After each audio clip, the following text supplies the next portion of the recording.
whenever. So fancy. Adrian, I don't have anything really outstanding for you. Other than that, yeah.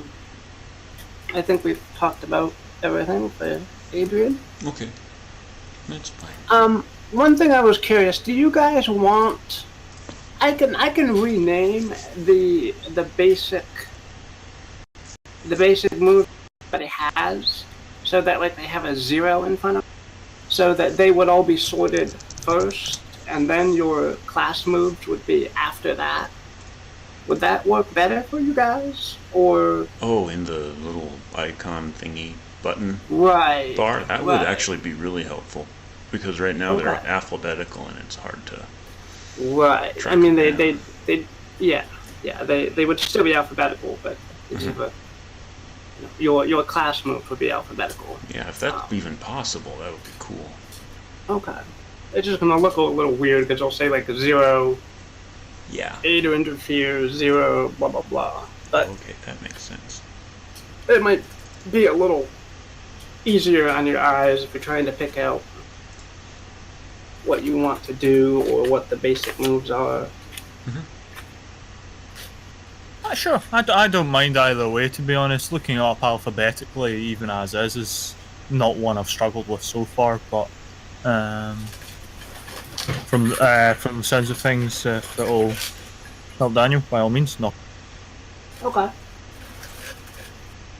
Alrighty.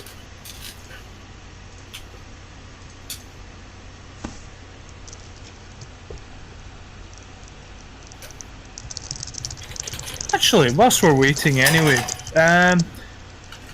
two of you particularly interested in one-shots at all?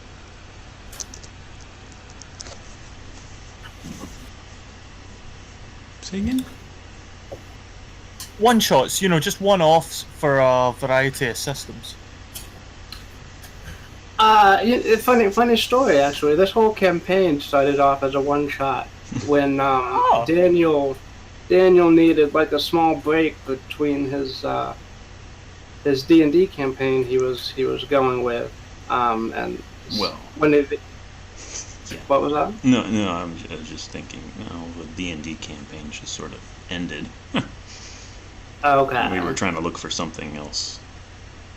Right. And so we restarted the Dungeon World bit again.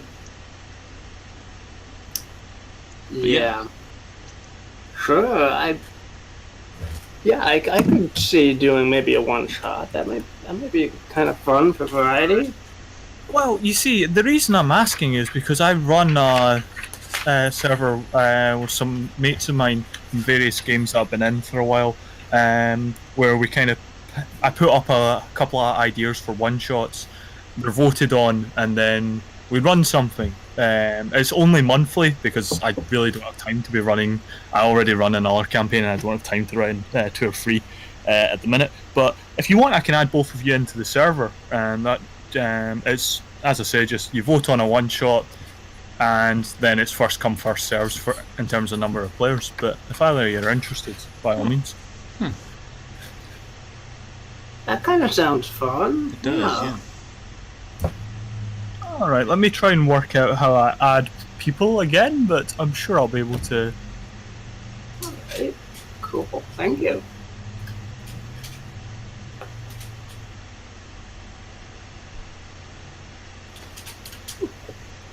No worries at all, guys. As I say, typically I just wait a while until I know people a bit, but I think we've been running this quite well, and I've certainly had fun playing with these guys, so it'll be quite interesting to do it from the opposite side. Agreed. Any questions at all, just obviously message me and what have you. I think there's an info section on it that kind of explains it. And they might be a weird bunch to start off with, but they're alright. Well, the fact that you call it mop is just sort of already... You expected me not to go with a pun? I mean, come on! Well, no, I didn't expect you to not, but...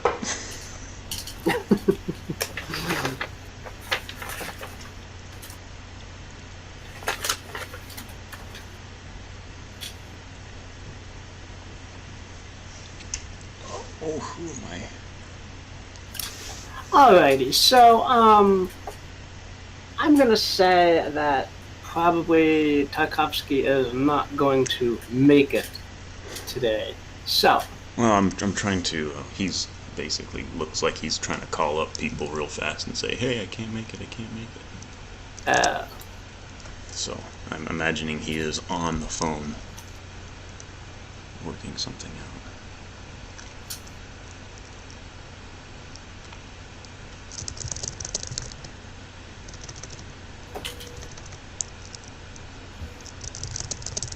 I'm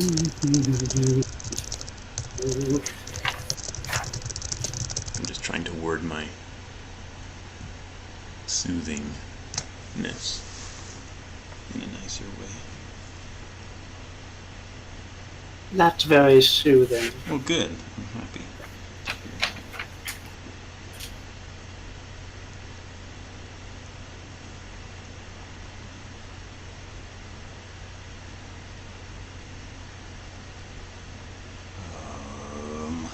Okay. Put that down. Put it away. It's a distraction.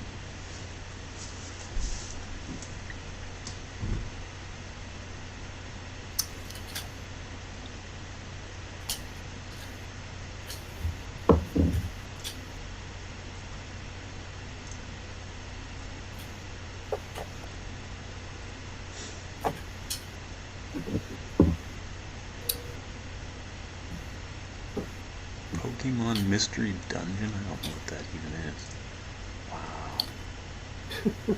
Wow. Phoenix and Daniel, do you feel like this campaign still has some juice in it, or do you feel like it's kind of stagnating, or what are you guys' opinion on the longevity of this particular campaign?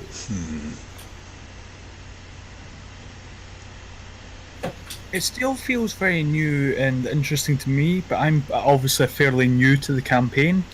What I'm struggling a bit with is there's so much shared backstory and history to the campaign. It very much feels like Phoenix is occasionally an outsider to all of this, because you'll reference places that I have no idea about, or quests that have gone on before, and I'm like, should I know about that? Should I make a spout lore to find? That's a wee bit frustrating for me, and I think in terms of the IRL stuff, having it only fortnightly, it's difficult to quite keep the same momentum built from week to week. I see. But I'm still enjoying it. Make no mistake about that. Alright.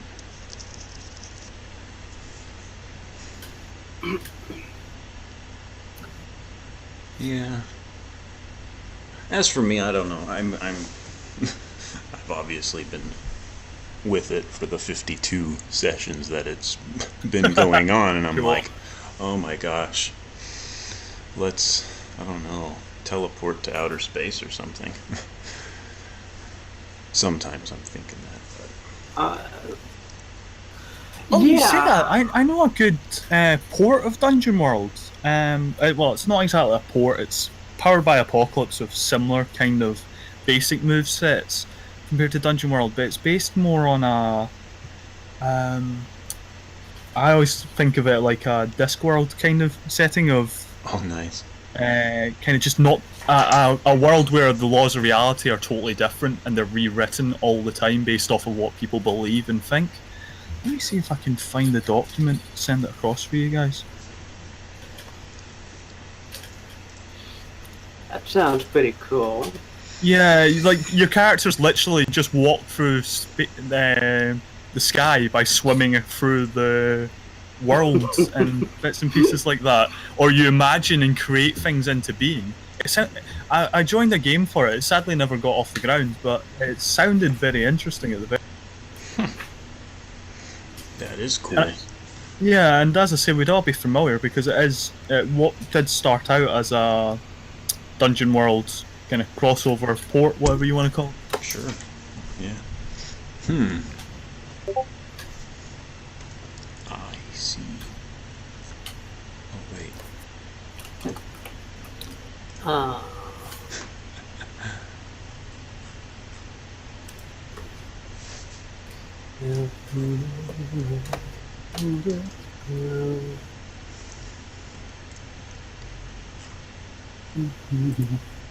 Silver dollar stealing catfish food. How did that get posted on here? Oh, I remember. Really? How did it get on the... Oh, no, my little bot thing is automatically posting my YouTube posts.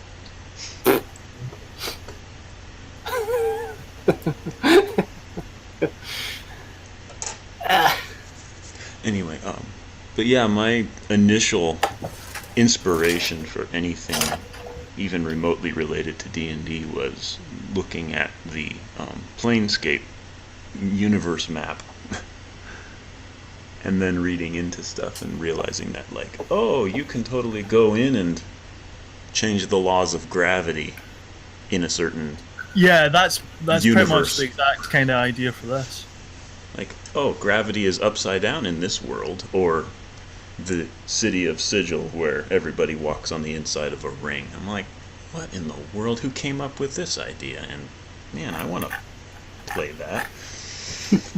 So that is cool.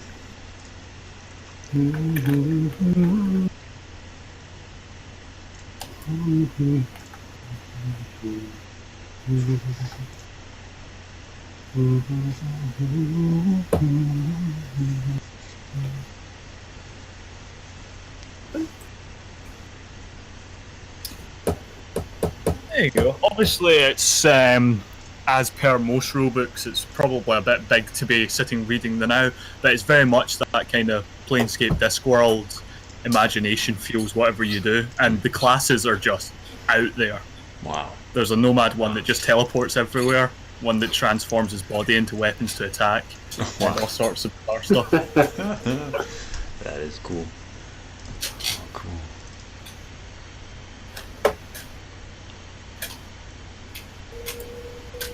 Okay, so these are just basically character sheets then, and you build off of that. Yeah, those are just the character sheets. I'm having to zip the... But I figured the character sheets normally give you a good idea. Mm-hmm.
Yeah, I can see the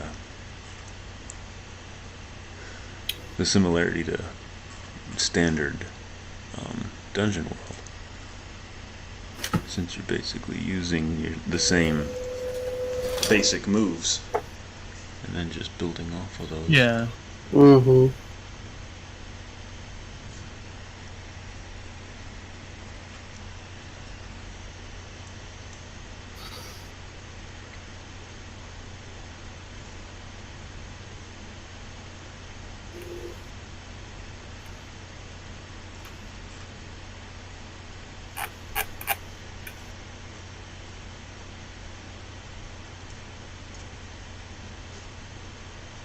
I can't seem to get this small enough to actually send across Discord. That's alright. Yeah, these look really interesting, and they're using the same kind of template as the basic Dungeon World stuff. So yeah. Where Cool. was it that not Ivan, Johan got his warlord stuff? Oh, yeah, that was Yeah, that was. Hang on, I got it here somewhere.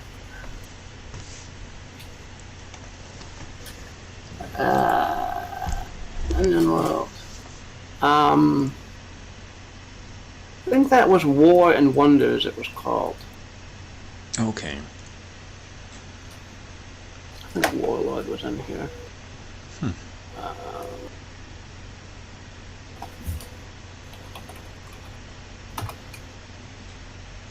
Yeah, Warlord was in here. Okay.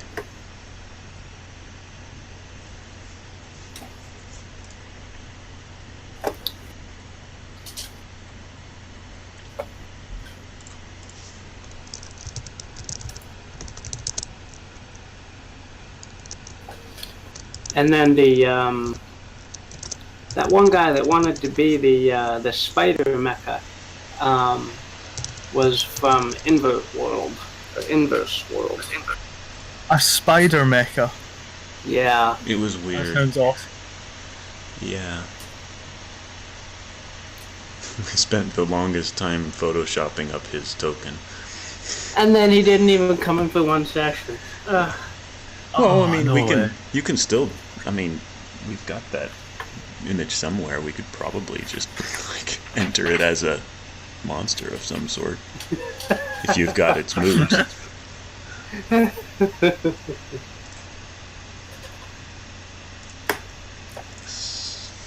I'm gonna switch you guys over to the tower screen here.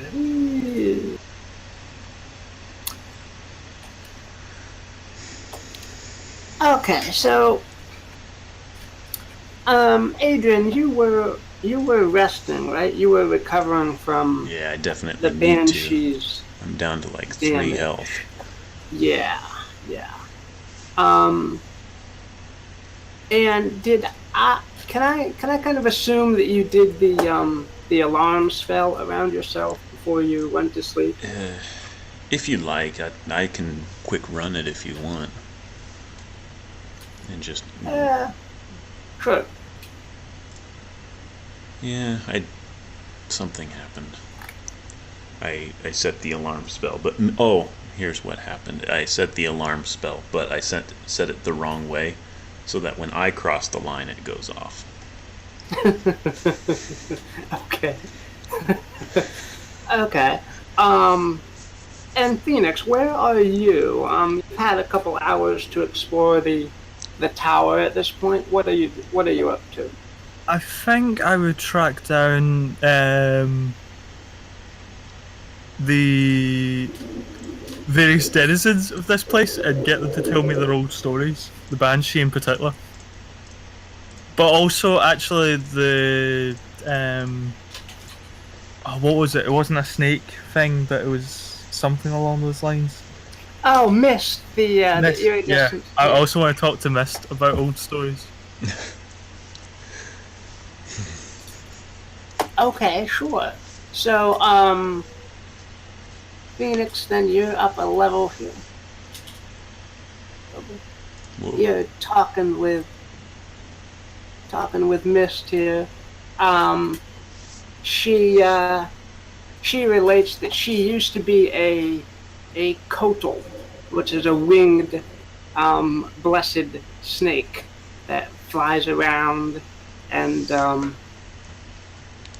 enlivens people and tries to do their best to dispel darkness and shadows and evil around the world. But her wings got lopped off by that banshee on the floor above. So she's That's a annoyed shame, about that. Mist. Can you not get them back? Modern Nautulus pronunciation of this word. I've tried, but she's grumpy. She won't. I don't know where they are. Okay. Don't you worry, Mist. Don't you worry. He taps his nose, in that kind of I know something you don't know manner. I will go have a word with her. I'm sure she's just calmed down a lot. and will be quite happy to give you your wings back. Probably. I mean, definitely.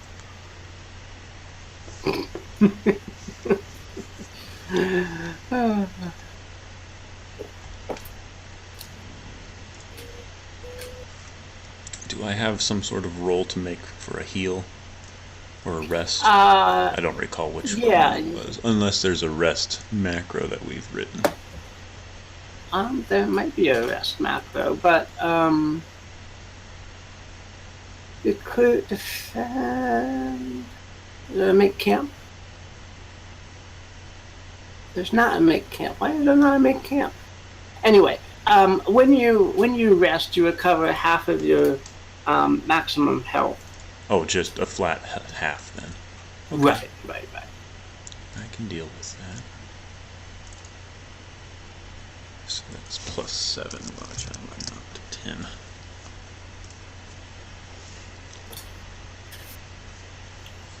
Okay. And would this also give me enough time to prepare new spells? If you want to do that, yes, you can. Alright. I don't know what this does. Return to time, quick contemplation of your spellbook, you hard. Okay, you reset. Prepare new spells. Cantrips. Okay. Oh, that's just a description of what it does. So I'm up to 7 points, which is light, unseen servant, prestidigitation, detect magic.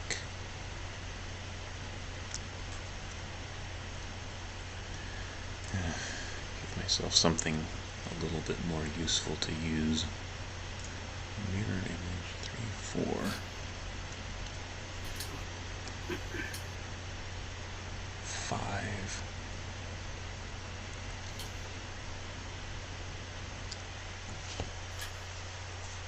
Wonder if I should do fireball again. No, I won't. So, midway through walking towards the banshee, Phoenix sneezes and has this uncontrollable urge to throttle Adrian. As he sees her just poring over the book, being like, oh, that's right, fireball. Constantly going back to that page. It's a good spell. It is. This band loved it. But it's also a good spell to have backfire. Oh yes.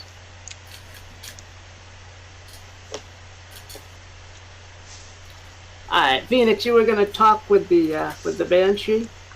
Yes. Alrighty. I can't remember her. Did I make a note of her name actually? Let me just check my. Oh, boy.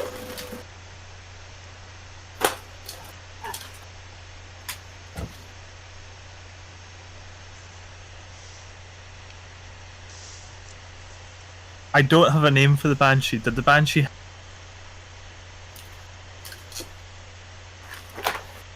She does, yes, and of course it's in my notes, buried in the back here. Okay, well, hello, Miss. Insert banshee name here. We have, well, I wouldn't say a problem, but more of a slight situation. I would like to get your opinion of.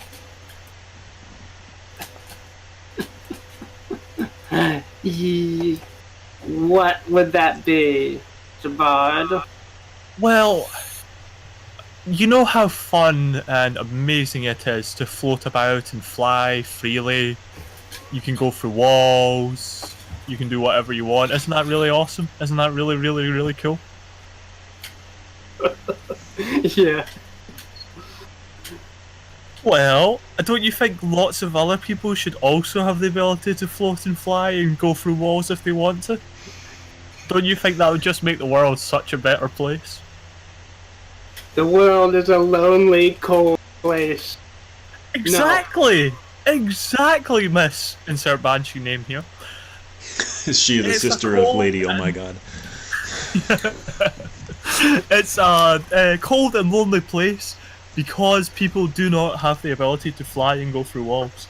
Why, I would say if everyone, or even just some people, were to gain the ability to fly and or go through walls, I think the world would be just a bit brighter for them and a bit nicer for the rest of us. Don't you think? Why are you here? Here, as in this place currently, because, well, my mummy and daddy loved each other very much, and that started a very long process of about 150 years or so that got me here. Why am I here as in this place right now at this minute? I was pretty much following the other guy, but we know this already. Why am I here talking to you? Raphael, that was her name, because you guys mocked it. Ah, I did. Okay, cool. Raphael, why am I here talking to you, Raphael? Well, Miss wants her wings back. He says that really, really quickly, hoping she doesn't quite catch it.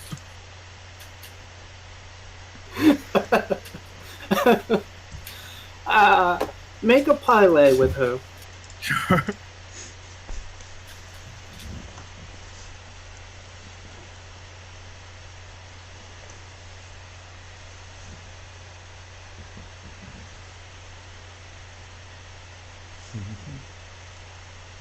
Let's see, parlay. Are you guys... Oh, sorry, I need to find my person wherever he is. Oh yeah, where's the heck? Oh, he wandered down to the lower right corner. Oh, sorry. Yeah, you're over here, Phoenix. Sorry. Cheers. Have you ever run into the scenario where Roll20 just kicks you out? No. Yeah, like Occasionally, but last session, 3 times in a row, I'm suddenly at the login screen. And just now, I zoomed out all the way and suddenly I was at the session list game, or session list screen. Alright. I think I know what's going on. apparently she heard exactly what you were saying.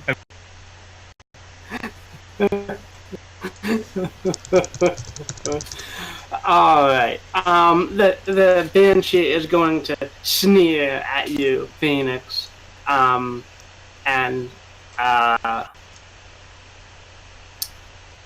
float among her desiccated bodies that that litter this floor. And she will say that even if I had the wings, I wouldn't give them back to you. They are my precious fluttery wings, but I don't have them. Does it seem like she's lying to me at all? Is that what is it called? Discern reality? It would be a discern reality, but no, it doesn't seem like she's lying. Okay. So they're your precious and fluttery, but you don't have them. So you did have them at one point, but you don't have them anymore. Yes. What happened, Raphael? There's been an invisible sneak that has been coming around this tower on occasion, and I must have been wandering the halls or doing something or meditating on my sorrows, and when I came back one day, the wings were gone. Dun dun dun. He actively says it. by which, of course, I mean how dreadful. And as a noble adventurer, he ignores the uproarious laughter from both those downstairs and the distant town that we just left, where an entire guild of sneaky impersonator and disguisey people are laughing at the memory of a not-so-noble adventurer. I think it is important that we catch this sneaky, invisible thief. Do you have any information to go on? Just that the the mushroom people refer to it as the ghost that eats, which is silly because I don't eat.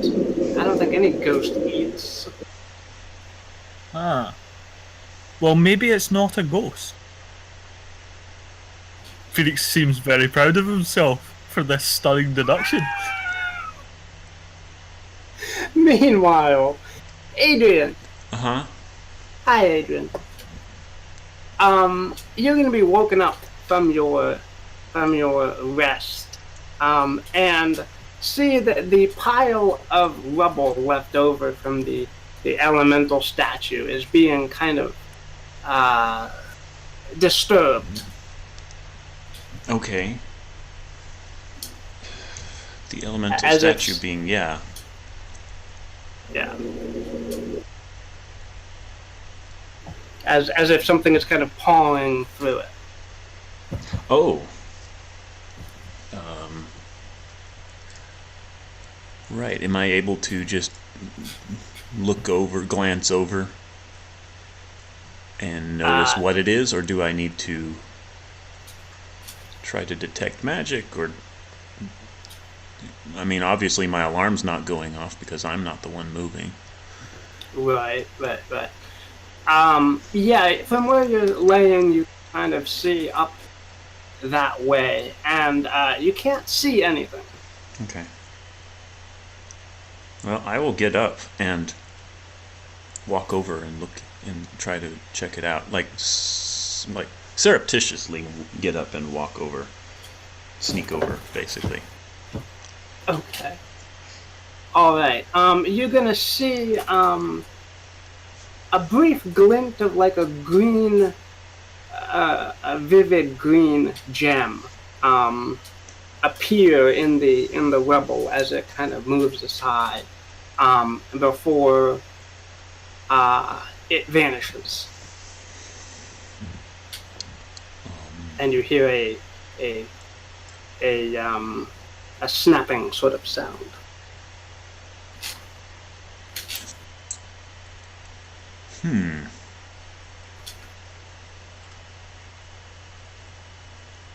How would I...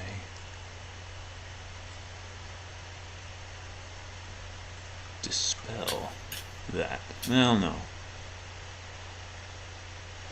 Interesting.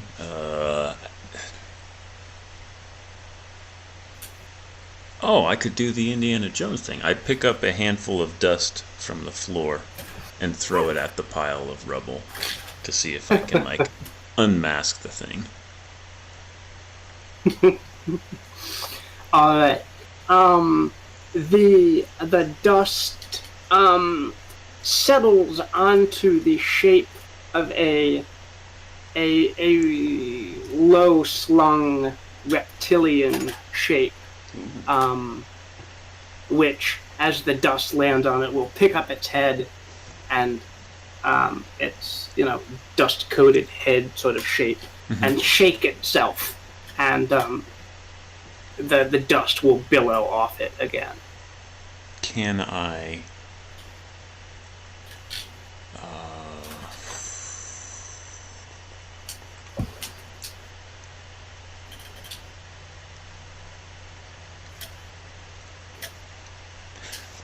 almost feeling like what do you call it? A warrior move of, like, tell me your secret sort of thing. But can I instead try to charm it before it disappears completely? Charm it as in the charm person spell? Yeah, I'm just trying to come up with something I can try to do. Because basically I want to try to subdue it and convince it. Not convince it, but try to find out what it is and why it's here. Okay.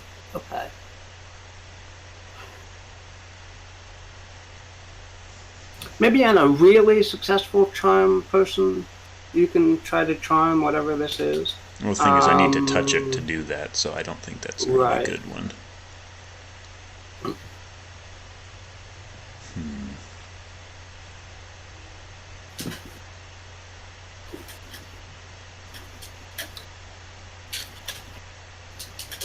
Do I know of anything that, yes I do. I have invisibility. Would going invisible myself shift myself into a state that I could see this thing clearly?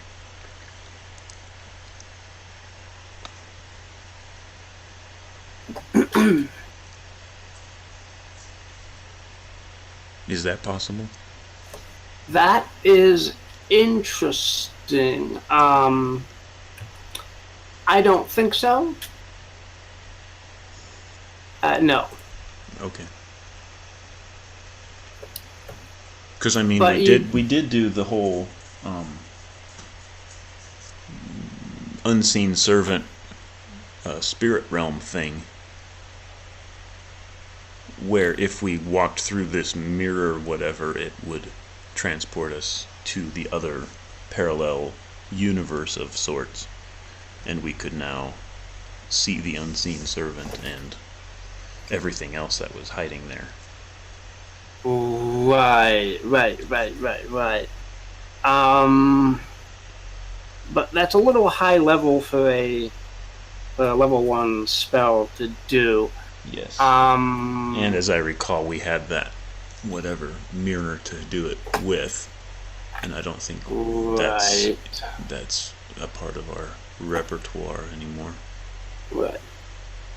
So as you have invisibility, you do know that if this thing, whatever it is, either attacks or potentially gets in, that invisibility would fade from it. Oh, if I just try to attack it. Or you could try to do detect magic and possibly detect the invisibility of the thing.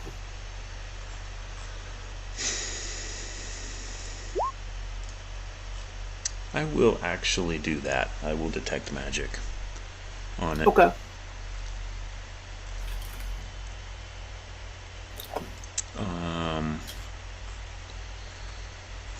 Did you get my message? Where? On Roll20, I did a whisper to you. For some reason, I am stuck down in the tower basement, where that big pile of treasure is, and the mushroom people, and the snake in the corner, and the long staircase, and I can basically see all of it for some reason. I don't know why. Oh. Oh, okay. Hang on. Is that better? Oh, it was the same page? Yeah, I'm trying to do levels. Oh. Okay, page. never mind. Okay, I'm good. I feel like an idiot now, but okay. No, it's okay.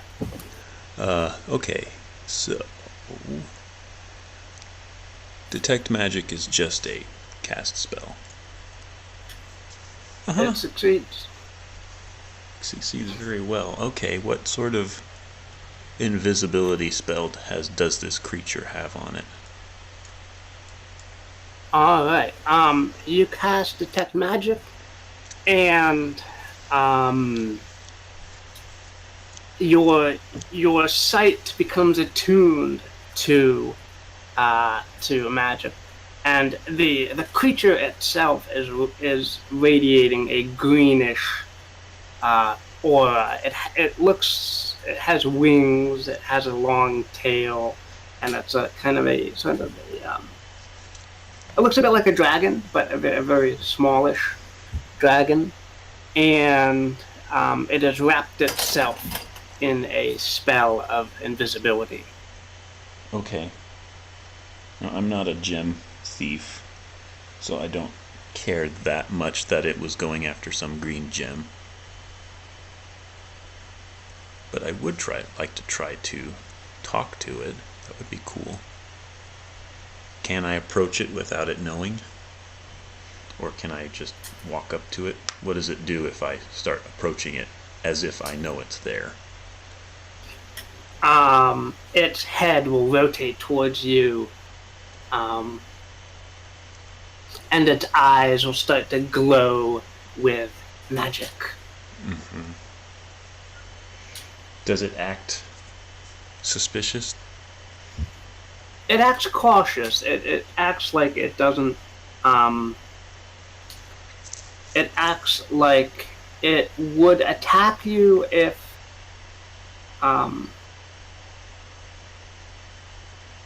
It acts like it might attack you, or it might slither away back to wherever it came from. Just looking at it, does it seem like this is a feral or sentient creature? Yeah,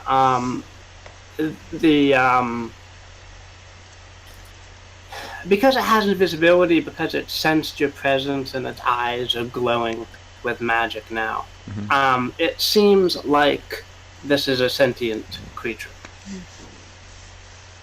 Well, more like, should I attempt talking to it? This is the decision I'm trying to make. Should I attempt talking to it, or should I kneel down and offer it food or something? Try to coax it over.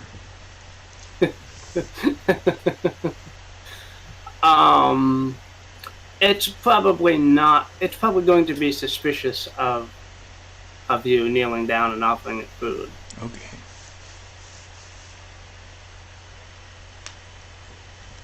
Do you understand me? I ask it.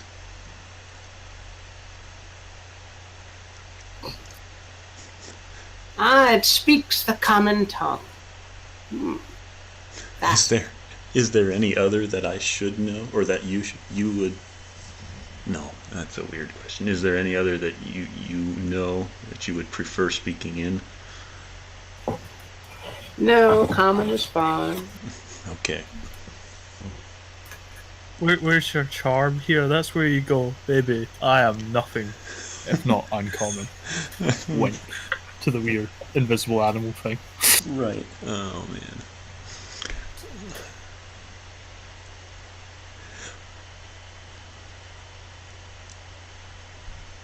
What are you? What are you doing here?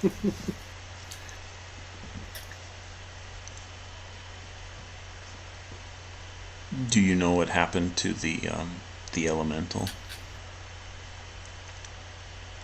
Oh, the elemental! Somebody killed it. I don't know. But it had a tasty gem in its heart, so I'm gonna cherish that. Do you have any treasure on you? You could make a tribute to my glorious self. Are you? Well, I give it a very suspicious look, and after a couple moments say, "How do I know that you are someone who needs to be or should be cherished? What sort of power do you hold that I should be impressed with?" And with that, I open my hand and my little lightning bolt, bit of illusion kind of flickers between my fingertips. Okay. As I attempt to impress it, basically.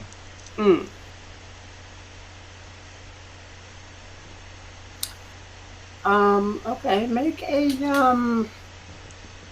oh boy,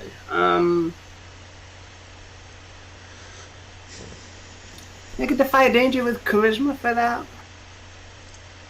Okay.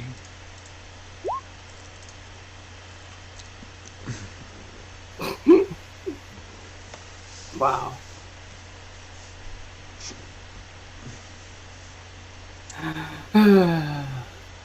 It sees right through the illusion. Yes.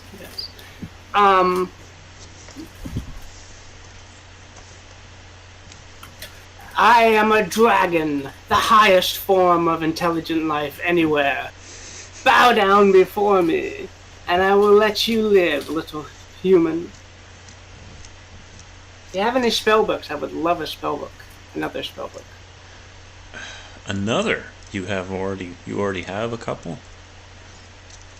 I had one, but it molded away a while. I learned some tricks from it, though.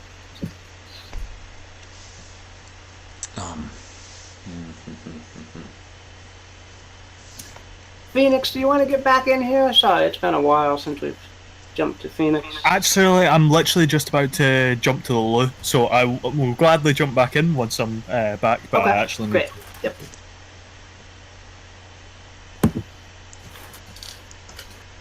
Alright. So I fail at impressing the thing.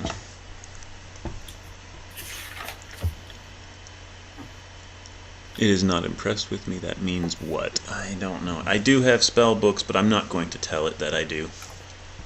Instead, I will draw myself up cautiously, still glaring at it a bit darker. And say, and I will say to it, so you're not impressed by my sleight of hand, my tricks. I'm not impressed by your self-acclaimed status. I have no proof that you are some mighty beast. In fact, you look fairly small and pitiful, hoarding one gem at a time like that.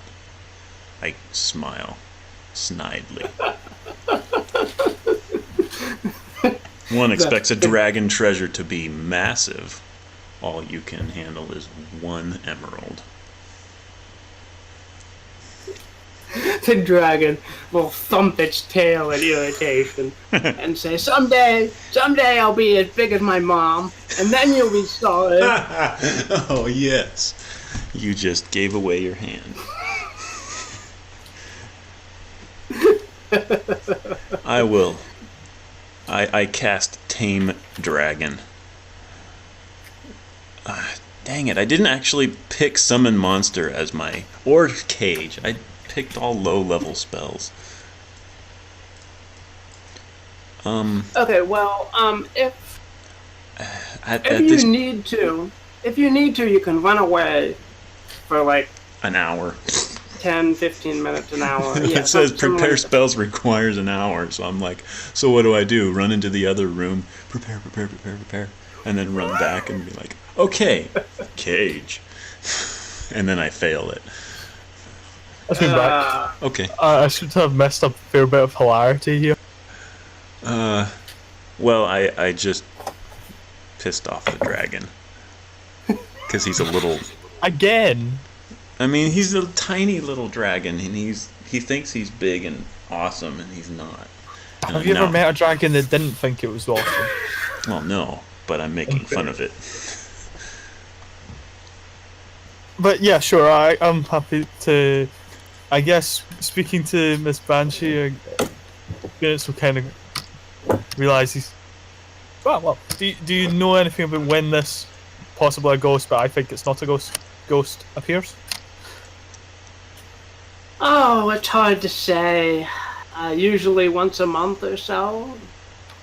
Okay. How do you know it's appeared? What's that?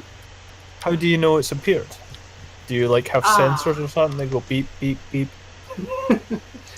Well, things in the tower tend to move around and get displaced a little bit whenever the ghost comes. So.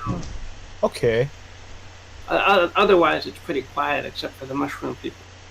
Okay. Well, thanks for your help, Raphael. I'm sure I'll be back up to have a chat later because you love my winning personality. He winks at her. But I'm going to go have a wander around, see if I notice anything weird or than usual. Adrian the dragon is going to suck in a breath of air and blow out a cloud of green, poisonous-looking gas towards you. Oh look, the mushroom people are making a pretend dragon again. Go, pretend dragon, go!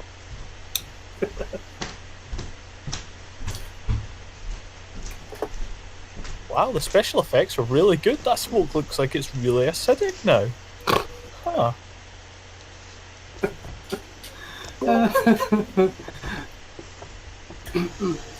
Phoenix, as as you come down to the second level here, you notice that a greenish fog is seeping up from the balcony into the courtyard here.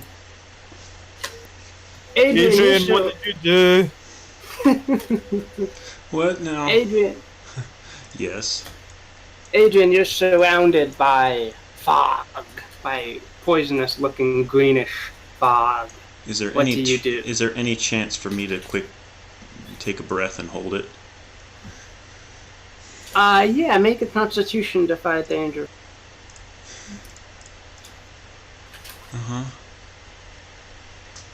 Okay. I only get a half breath, meaning I can only stand it for 20 seconds instead of 40. Realizing this, I quick start running down the corridor. Away from the invisible dragon. Alright, so that small breath of poison that you inhaled will make you shaky and your dexterity a little less than usual. Hey, Adrian, what are you doing? I'm running away. Okay. Phoenix, what are you doing? Can I see anything through the smoky mist? Any kind of outlines or anything like that? Aside from muttering and cursing Adrian under his breath, because somehow, some way, it must be Adrian. The fog is not dense enough to obscure everything. You can see kind of ghostly outlines of the doors and things. But you can kind of see a low reptilian sort of shape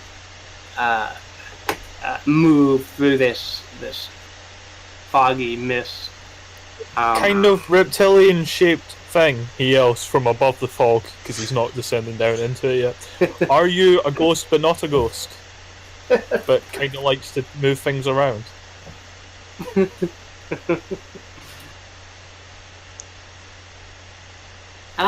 There's more of you. Hey, baby, trust me, there are not more of me. I am unique. For which everyone else is strangely thankful. I can't work out why.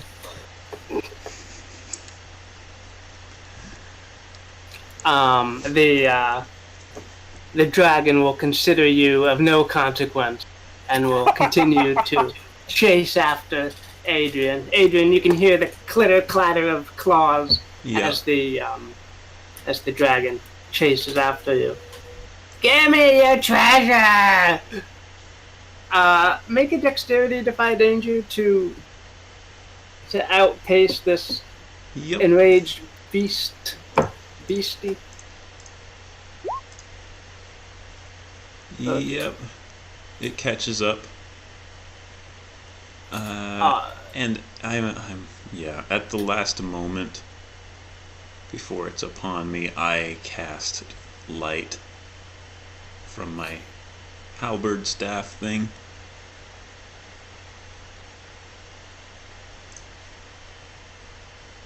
Well, a failure.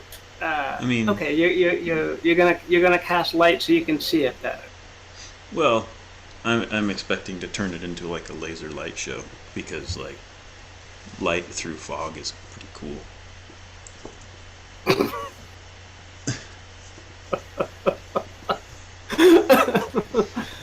Oh, okay. Okay, that succeeds. Your halberd lights up with a brilliant light, just in time for you to see the dragon crunch down on your leg. Where is dragon damage?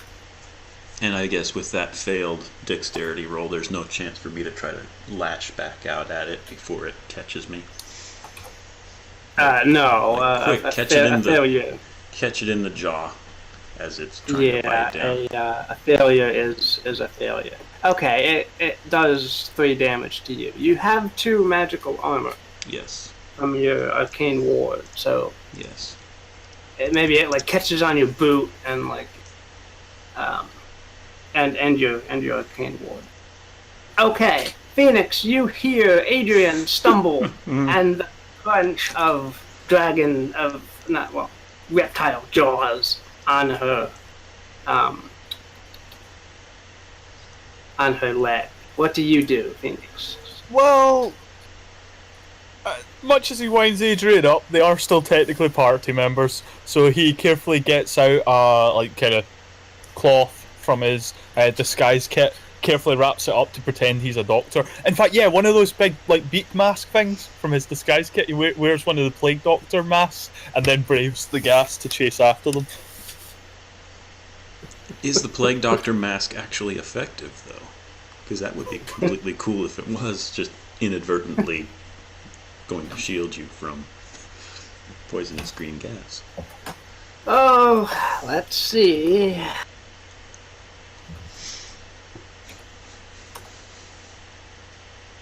It is a fine replica of a plague doctor mask, but it is not actually effective. Phoenix does not realise this, having not tested it in gas quarters, so charges in. After a couple of breaths, realises we're kind of lightheaded, and then decides that he better try and hold his breath as he chases after them. So one may test Constitution as well. Yeah, check your Constitution.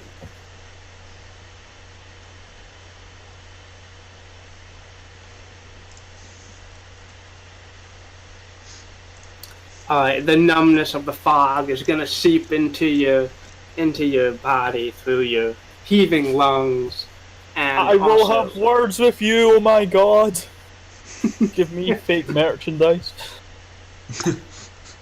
Well, give might be a strong word. Let me steal fake merchandise from you. It will make you. The fog will make you sick. Yeah. As its poison seep into your bloodstream. Alright, Adrian, what do you do here? Do you have a dragon chomping down on your leg? Yeah, I'm on my back trying to pull free of this thing, and I raise my free foot and try to jam my boot into the side of its head. Okay, make a strength to fight danger. Mm-hmm. Or maybe just a strength attack. Oh, a hack and slash? Okay, sure. Right, that's a thing. Okay, yeah. Roll for damage. Alright.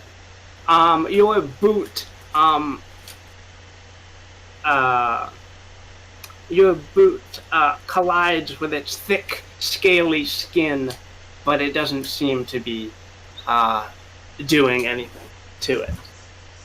Okay, so it's basically hanging on. Can I start dragging myself down the corridor with this thing latched onto me like a rabid dog?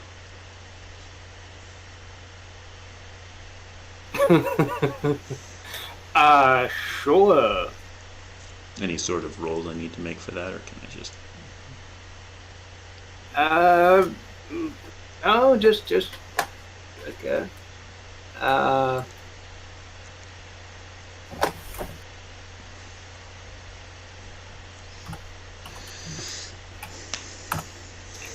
It's gonna like grab you with its claws though. Mm-hmm. Oh gods. For a lot? Not for that much. Let's try again. I mean, it is a baby dragon. Oh boy. Oh my gosh. Okay, for 8 damage, Adrian. Oh, but you have your arcane armor, so... Yeah, 11 would have killed me, but, I mean... Phoenix is coughing and spluttering as he moves up to help. A brave bard strives to offer aid, but this is not enough aid. Swelling gas of harmful intent, quickly feeling not 100%. And yeah, that's going to be a cast of arcane art to try and heal up our poor Adrian. Okay. Oh boy. Whew. I'm going to use one of my +1s to make that a 10, because we Okay. really don't want any negative repercussions coming from this. And Alright. you will be healing 2d8. +2 2d8. forward, and yes, I have a new one that doubles any one of the effects. Nice. Useful thing to have. And to be clear, the smoke is not an enchantment; it's a physical affliction, isn't it? Yes. Okay, then I want them to be easier to aid next time, because it looks like that's probably going to be more useful than damaging the thing. Alright. Okay. Alright, so Adrian, you hear the raspy chanting of Phoenix. You feel much better in his magical chanting abilities. Mm-hmm. And you feel a little bit lucky. So that Having known such a wonderful bard that's always there to help you out. Mm-hmm. Yeah.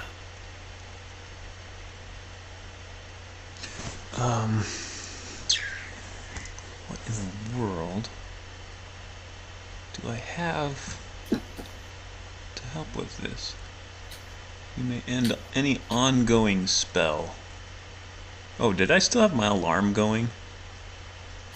yes. Oh yeah, Phoenix makes a note to wonder why the alarm kept going every time somebody went to the toilet recently. Ring, ring, ring. No, okay, there we go. Okay, I'll keep that in mind, but I won't use it right now. Cast a spell on a 10+, you can. That's cool. I'm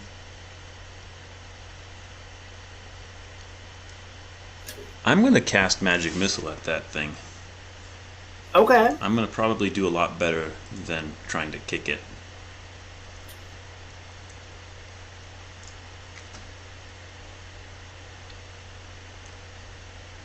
I think, well, what's the consequence of not getting that?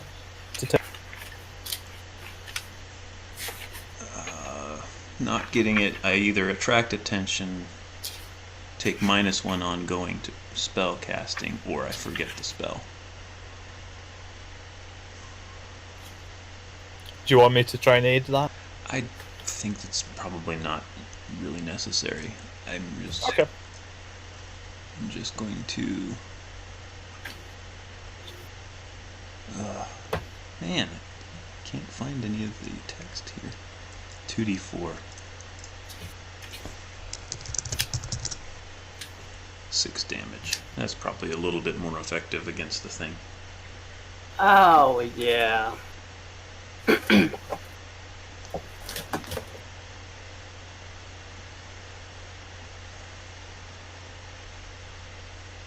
And I will forget it, so... Oh, no. Okay. Alright. So your magical missiles blast from your fingers. It's enough to detach the jaws from around your leg, and it flies backwards a bit, smashing into the wall there. Mm-hmm. And it shakes its head a bit, as if that did sting it quite a bit. Yep. Stay still or I pin you to the wall. Phoenix gets out a dagger and prepares to throw it. I'm a mean shot with this. I hit like 1 in 4 times. Are you prepared to take that chance? Bow down to me, you puny human. If you surrender, then fine.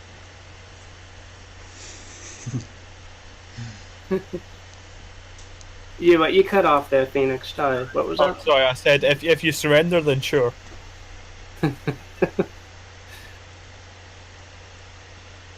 Also, wait, no, actually, sorry, I'm changing my answer to that one. Looks at Adrian, looks down at himself, looks at Adrian again, looks down at himself. Where's the human? What human? Adrian, have you had a race change? Adrian was always elf. Yeah, and I'm an elf. Yeah. Dragon, are you old? Are your eyes going bad? We're elves, not humans. There's no humans for bowing down. Good, it's distracted. I throw the knife at it, trying to pin it to the wall. Take +1 for the extremely bad joke. Thank you. Roll for folly. Sure. Oh, +1, 13. Okay, roll for damage.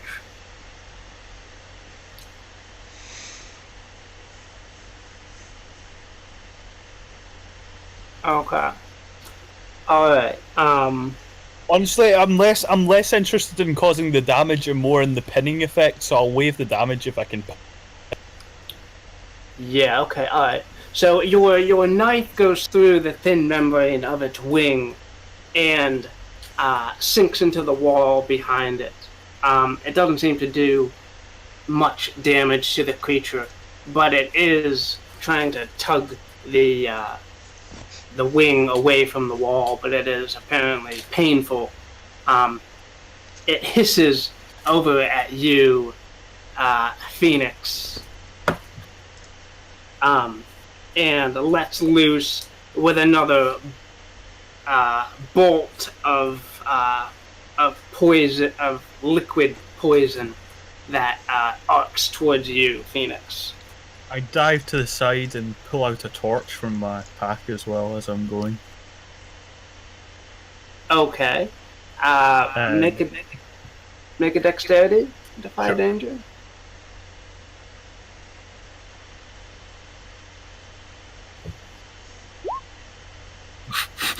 Or I get it straight in the face. Alright, there a slippery mushroom right beneath your feet makes you stumble at the last moment. It squishes and turns to slime. Yeah. Sorry, mushroom people, I think I killed one of your brothers. Maybe a sister. Jeez. 9,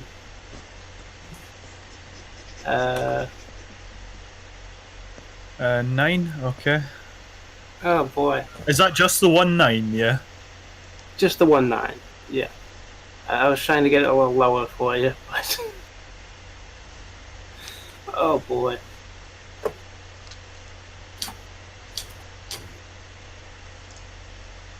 Does normal armor do anything against this, or is it corrosive and goes straight through it?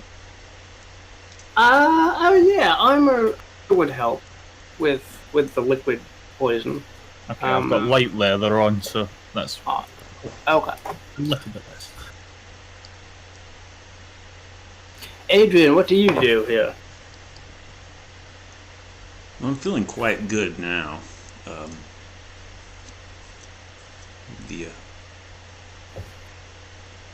The song is still ringing in my ears, and I'm like kind of on a high of endorphins. Oh, mine's actually your magic missile would have been +2 damage. Would it have? Oh. Yeah, It would because have. you get a +2 from being healed. It's not from the damage option; it's from the healing option. It's from Okay. a cleric multi-class. So you don't have the +2 to damage anymore, but you do still have the aid. Oh, that's Going right. on. That's right. I see that now. Okay, cool. So there's a bit of green blood dripping down the face of the dragon as it snarls between the two of you. Yeah, it's my dexterity. It's not great.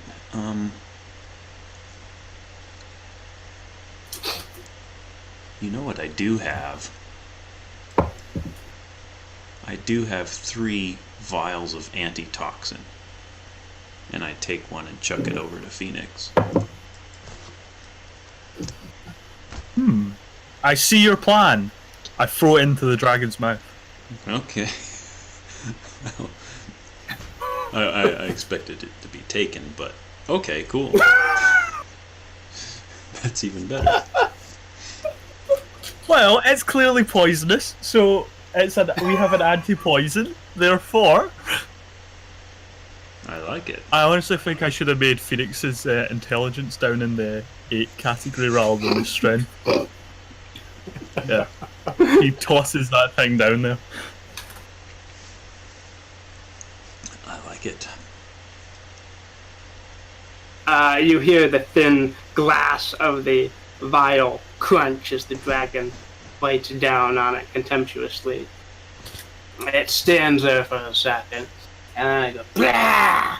Oh, God, it tastes horrible. What is it?" It's anti-dragon poison. If you don't take the antidote, you will die.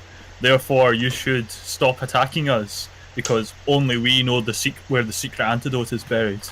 And you don't want to die, because it would be such a shame if a great and magnificent dragon like you were to die, wouldn't it? So stop this foolish fighting, and we will give you the antidote.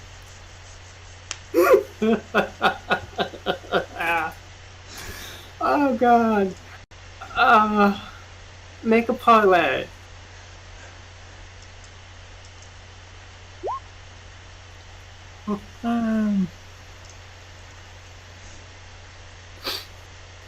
I'll use another one of my +1s.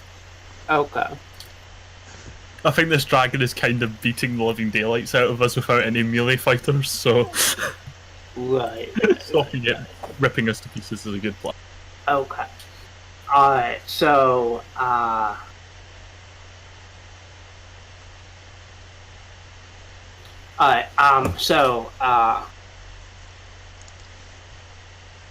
I don't want to die. I'm too young to die. I haven't gotten as big as my mother yet.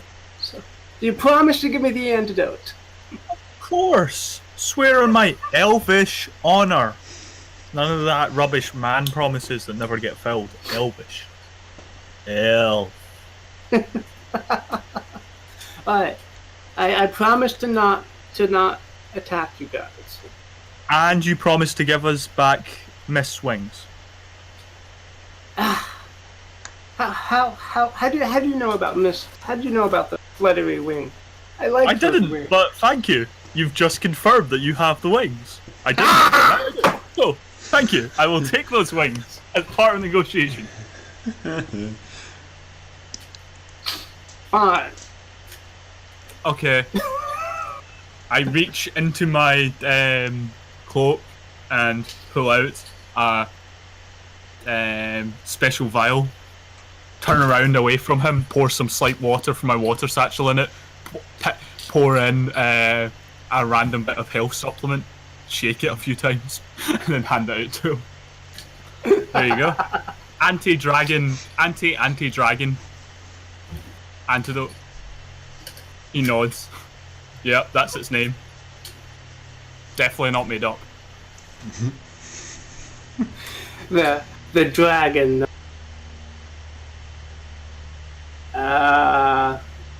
The dragon strains against its pinned wing to try and reach your hand. Give it to me! Give it to me! Okay, and you're definitely going to give me the wings? Yes, I promise.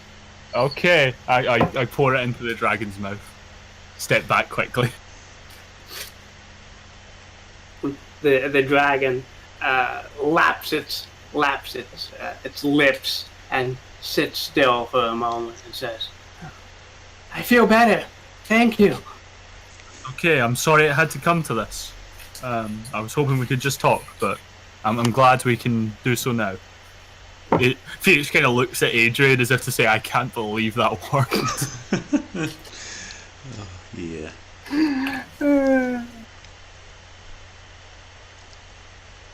So, what's a big mighty dragon like you doing around here? Phoenix says, reaching over and pulling out his dagger. Like, hoping to make casual small talk to distract the dragon from it being yanked out. Putting it away. Dragon's blood. I don't think you can get anything. Dragon's blood, empty vial. Yeah, that's what I'm thinking. I now have a vial of dragon's blood. That's handy. Yeah.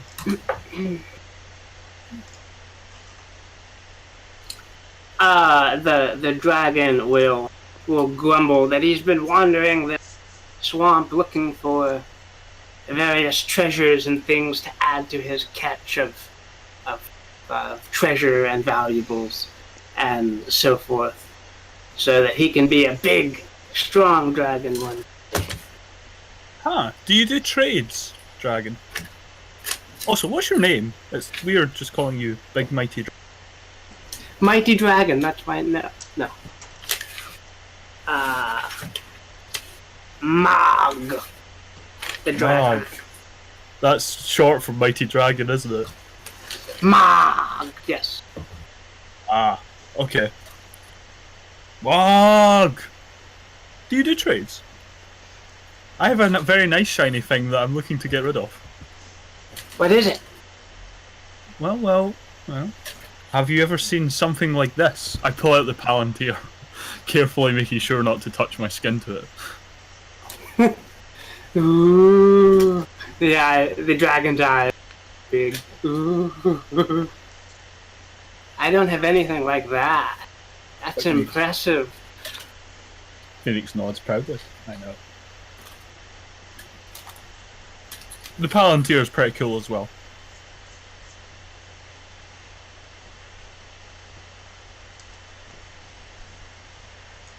Adrian, what are you doing while this is going on? Trying to pick myself up. Yeah, the healing definitely pretty much mended my leg as far as I know as well. So I'm coming back in and watching this conversation.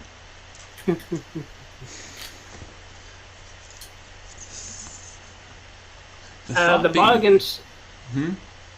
The dragon seems to be willing to bargain here. Do you have anything you want to bargain with or for? The thing I kind of want to bargain for is well, I don't want to bargain. I want to convince it to come with, sort of tame it, almost. But I don't know if that's even possible. Unless I offer it a trinket of my own, but that seems a little bit, I don't know. Are we going to have a dragon hirely? That's the idea. That would be kind of cool. It would, actually, admittedly, an invisible dragonling hireling does sound pretty damn awesome. I would quite happily give a Palantir for an option like that. I'm thinking more like, okay, you can have 0.5% of every bit of loot that we find. And you just 0.5%? I think a dragon's going to want a bigger cut than that. Oh, probably. But, like, just toss it a handful. Like, here's your... The little dragon is still smart enough to realize that if you were to do that it's probably getting cheated of some of the right. treasure it helped to get.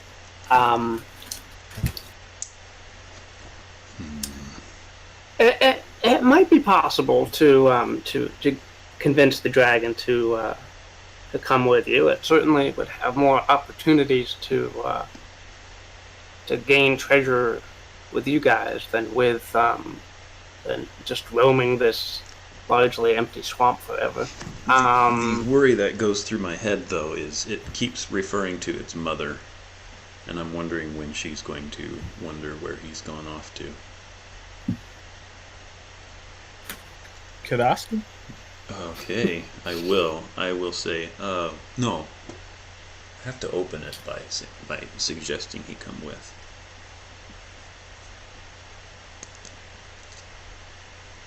Okay.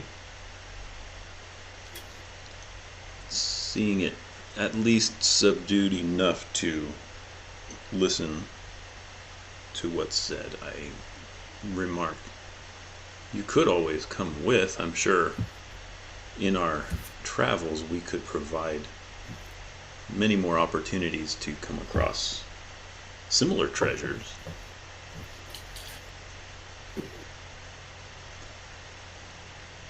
That is true. And I would be the leader. You would be even better, Maaug.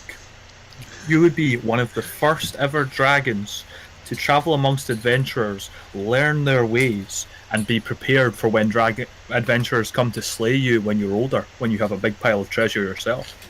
Think about it, insider knowledge as to how adventurer minds work. You'll be able to prepare yourself with the finest traps, finest anti-adventurer stuff. You'll know all our little tricks so we can't sneak up on you, can't get the drop on you. You'll be invincible. You'll be the talk of dragonkind. You might even be the king of all dragons with that kind of knowledge. Oh God, his chest will puff up with pride as he imagines that. Right. Phoenix missed his calling as a used carpet salesman. Flying carpet. Oh God, I really want this to happen. How to? GM Fiat, you can just say it happens if you want it to happen. That's GM's prerogative. I know. Is there... No, there's no way for me to communicate. Where are we exactly? Can you remind me? Sorry? Where are we in terms of the world? The world. I assume right. we've taken the boat, the ship, to something, somewhere. Yeah. Okay. My thought being, can I send word to the gnomes to prepare a mock throne room or quarters fit for a king, at least a king that will be easily convinced that he's a king. But we won't have to necessarily consider him as such. I know I'm here. You mistake the obvious. Oh God. Okay. Where you guys are? If you pull up the map found on the Nautulus. Sargul's map or world map? The watercolor one. The in between tower shop and healing. Map found on the Nautulus. Yeah. Yeah. You guys are somewhere in that southern swampy patch there. Northwest of Phallus. Okay. I'm not sure why that. All right. So the airship is kind of floating just outside the compound.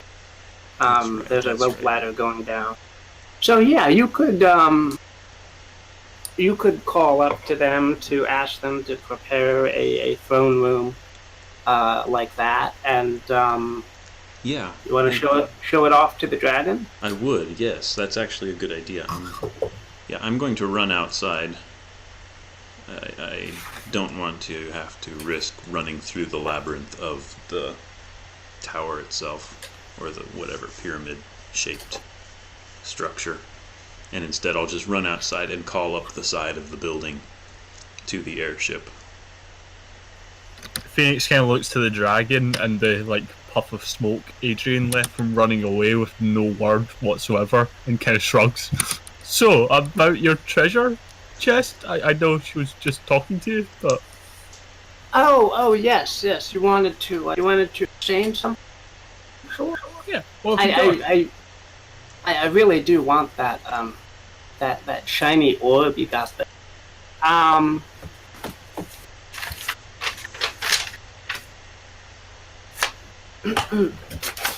In the dragon's lair is two elvish bows and arrows that have 6 ammunition per quiver. There's an amulet of Speak to Dead, which comes with 2 skulls that he likes to talk to. There's an adamant shield, and there is 800 gold in coins, rings, and jewelry. In the dragon's lair, you say? Yes, which is... So it's right here in this building. It's outside. It's actually, you can see it from the crypt layer here. Oh yeah. I got it. Place with the The worry that I have, though, is that we are basically stealing all of Corvus's family's treasure. We're not stealing it, we're simply being rewarded with it for helping him without his consent. I got it. It's totally different from stealing. Right, okay. I can go with that. So the dragon leads you around to its hole it has dug into the swampy ground here, and then inside is the treasures that he's been collecting over the years. Which appear to be dead weasels? Those...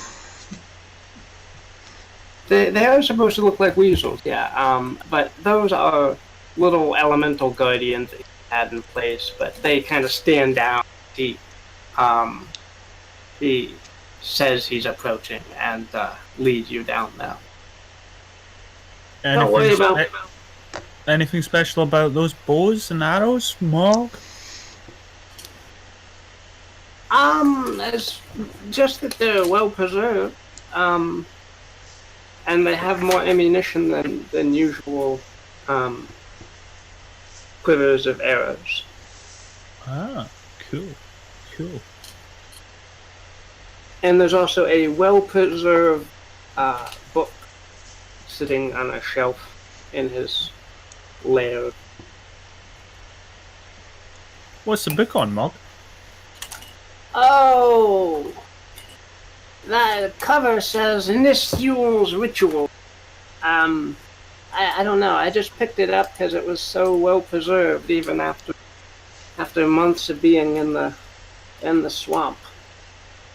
That is pretty weird. Huh. I'll go over and take a look at the book. Is it written in any language I can understand? It seems to be written in a magical...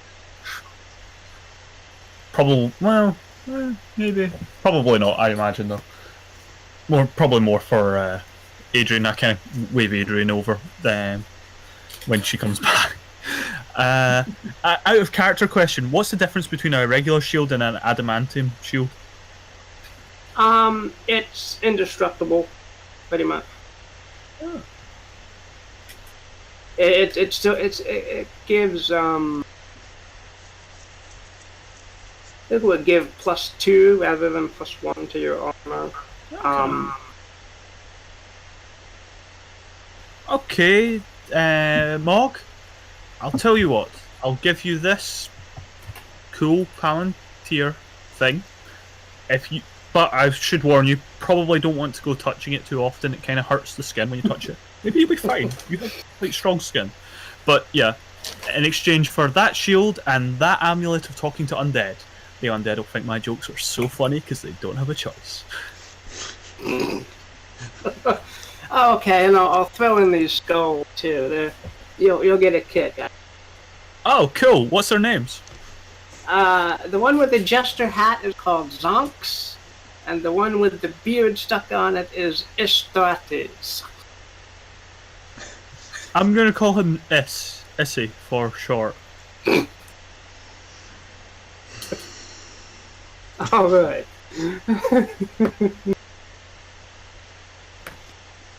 And the dragon will agree. This is a pretty fair exchange, and he'll give you over the amulet, skulls, and the Yeah, I hand them over the weird, creepy Palantir that I've been trying to get rid of for a while. Have fun, Mom. Look, really, you should think about coming with us. We find stuff like this all the time. I'm thinking about Adrian. The gnome shout down that they've tried to prepare something that might look like a throne room. Can you make a painting of it? I yell back up. One of the gnomes makes a quick sketch and tosses it down to you. Yeah, I run around the building to where Phoenix and the dragon are. Just in time to hear, I'm thinking about it, and I smile and unroll the picture and say, this is what you're getting, without looking at it.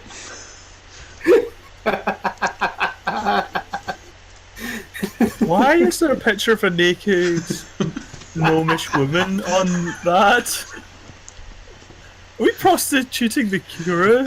And why does the naked elfish woman, gnomish woman, look like Jeff on does the catering? Oh. Do I? I turn around and look at it with a look of horror on my face.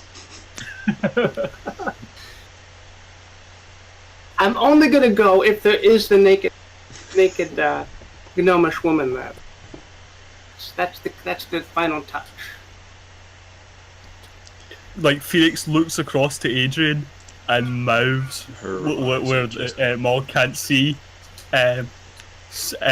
Disguise kit cross-dressing. Oh no. Her eyes just are too wide and like, oh boy. She shakes her head and shrugs, walks back to the ladder, and relays said information up. You've done it to yourselves.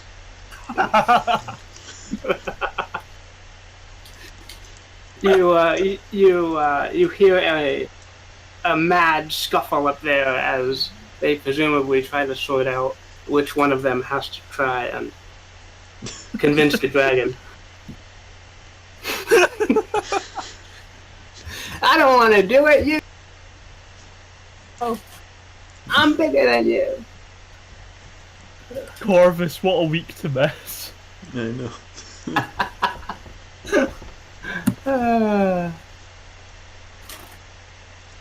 Okay, you managed to.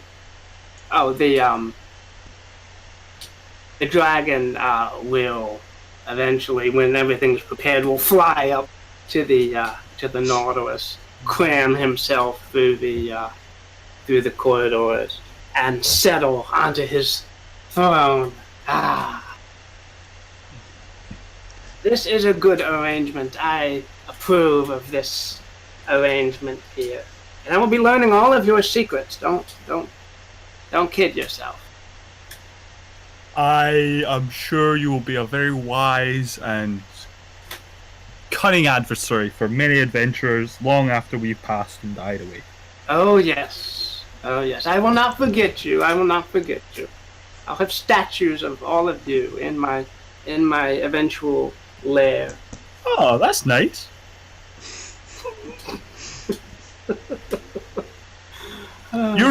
If Phoenix goes to like walk away to his quarter, pauses.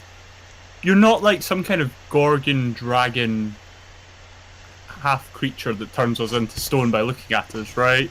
That was you're gonna have somebody make statues, not turn us into them, right?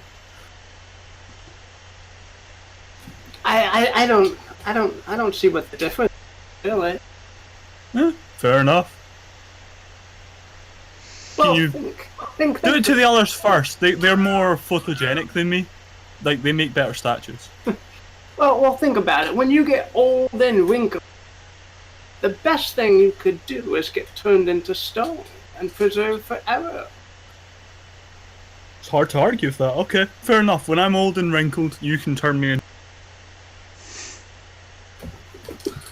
Phoenix kind of smiles to himself as he walks away, going, joke's on him. Elves don't age.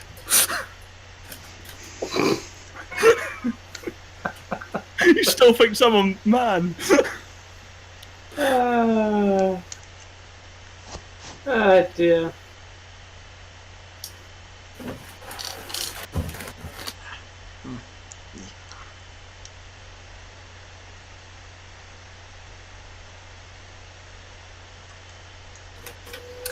Oh.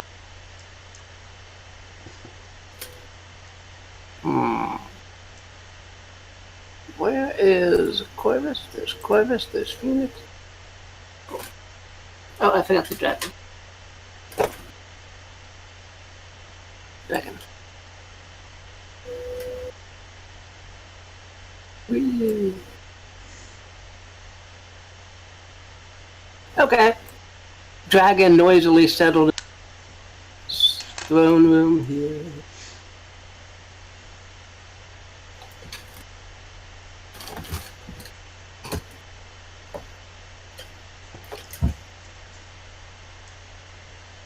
Boffin, your navigator, will be shooting you eyes as if to say, what are they up to this time? This is not going to end well. As a bikini-clad gnome runs through the halls. Oh yeah, at some point Phoenix will go up to Adrian, just kind of casually taking a drink, and go, so, naked gnomish woman, huh? Interesting fetish there, Adrian. It's not mine. Man. Hey, I'm not going to judge. I mean, whatever you need to get you through the long, lonely nights of a voyage, fair enough. But how on earth did you get that mixed up with a picture of a throne room? That should be in your personal possessions, I'd have thought. So, any intelligence check I can roll for to try to make sense of how the gnomes got throne room mixed up with naked gnome women. It's about lore.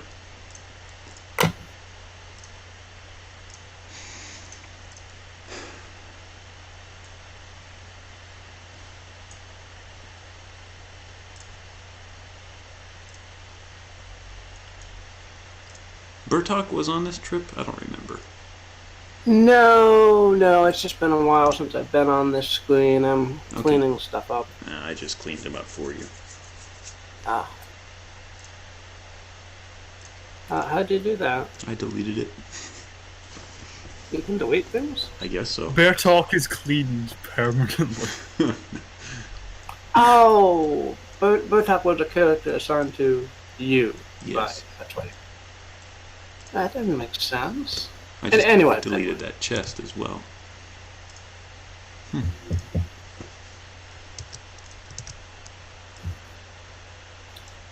Interesting. Okay, anyway. Oh. Right, because I gave you guys the ability to shift anything around and do something. Question for you guys regarding the rules. See, when it's your loads, is that 9 plus your strength modifier, or is it whatever the number is plus your strength modifier, or is it plus your strength number? Plus your strength modifier. Gotcha. Yeah, I don't think actual strength has ever been referenced anywhere. It always just reevaluates itself as modifier. Right. Charisma does have a few cases where the actual score of charisma comes into play, but I don't think strength ever does.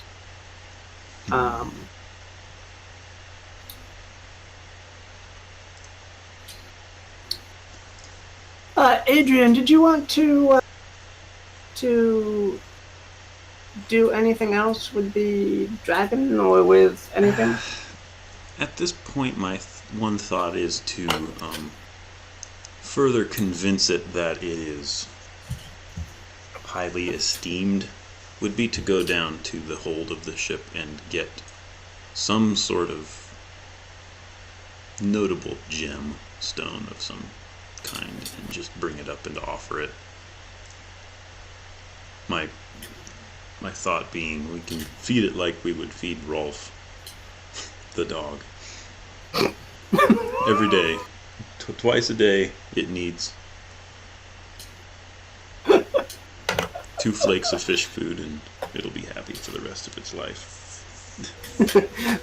the cook Grabnot is pulling out his scanty hair as he's trying to think of how to feed a dragon in addition to everyone else. Goats. They always go after goats, I mentioned. You want us to bring goats on board? You know how stinky those are. Oh, good. We use gnomes as crew members. Yes. Is personal hygiene really a thing we have issue with? But they bleat and they climb. Well, I guess that's gnomes too. Okay. Yeah. Phoenix just kind of looks at him as if to say, yeah, make your point. Alright, so we need to stop Plus, up on... look on the bright side. We can eat goats too. I think. We're not Are goats eating- edible? Yeah. Gnomes Okay. are not edible. They tend to fight back. Yeah. Well, my money's on the dragon. That's true. Well, if the world ends tomorrow, we'll have Bertok's Ark to escape in. Escape the apocalypse.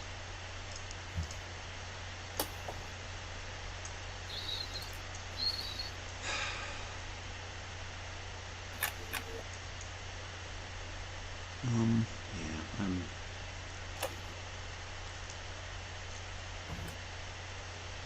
I mean, is the dragon could be just self-sufficient, go find your own food sort of thing, sort of arrangement. Right. Fly off the side and That's true. grab someone's sheep whenever you... We should dangle a big giant fishing net underneath the thing, and whatever birds get caught in it, the dragon can eat. It'll be like sky fishing. It'll be like the ultimate reversal of Roald Dahl, James and the Giant Peach.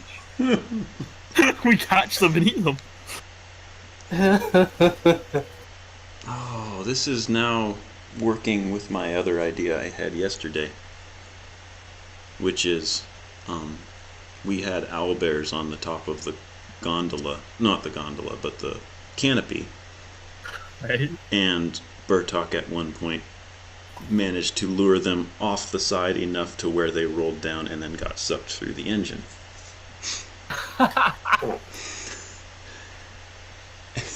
And the thought yesterday I had was, well, why can't we have another Dravos Attenborough, except he would be like the blend tech guy, and we can have a Will It Blend show where we just send monsters through the engines of the ship and watch them shred on the other side. We don't seem to ever just fight a combat where we stab the other guy until he gives up, do we? We always seem to have something weird going on with either blenders, negotiations, devil pacts, or something somehow tops it off to make it, nah, let's not stab each other to death. This is true. That is true. aside from that one fireball incident, but we don't talk about that for obvious reasons.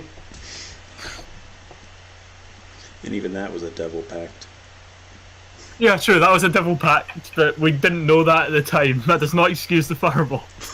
Well, we did. We kind of suspected it. Phoenix, you hear a pop beside you, and a floating, grinning cat will appear, gazing at you. Hi, Zonks, how are you? Hello. I must say, your group has been very interesting to follow. You've really rocked the boat there. You're not Zonks. Also, how are you? You did not answer my question. Oh, still got my 9 lives, so it's not... Yeah. Good, that's good. Okay, so you're the one who gave me the mystical fish, aren't you? Yes. Did you eat it? Was it good? That was amazing. Out-of-body experience. Yeah. Oh, good. He thinks back to that long, agonizing night in the toilet when he ate it. Yeah, that was something. So, what's up? I just wanted to congratulate you on all the amazing things you've been doing. Hell is in chaos, I must say, so that's always fun to see the little demons going around and try to make sense of things again. So I can't take all the credit. I should, but I can't.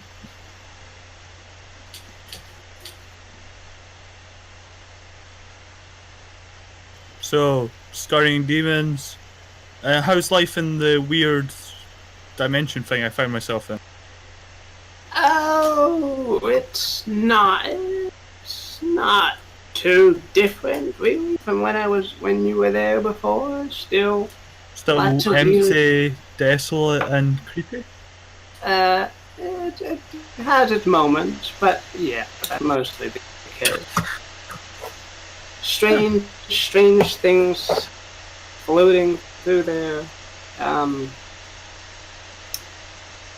Had to fight off a wave of them spiders.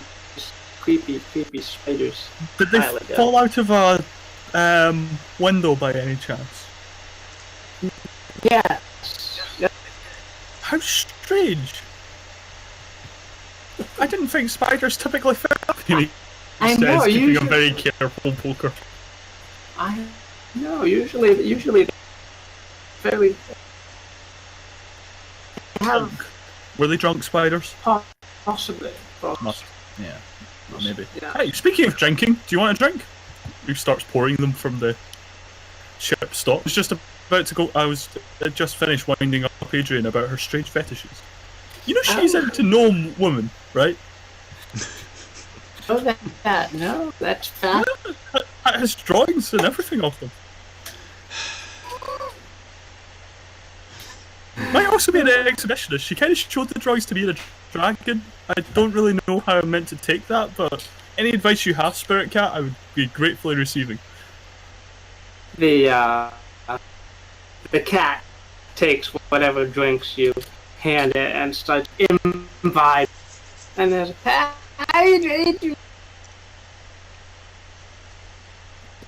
Have you ever? Oh, sorry. Adrian, Spirit Cat, Adrian. Adrian's the lunatic, fire-wielding, woman-loving party member. And this is Spirit Cat. He's a cat that's from the spirit world. Oh, I You mean... also make a fish. Adrian, do you want to spout more about Spirit Cat? Hang on. I have problems.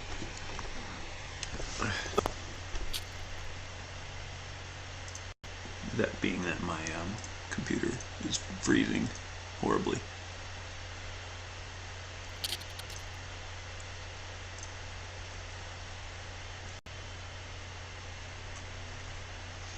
Yeah, I can spout lore.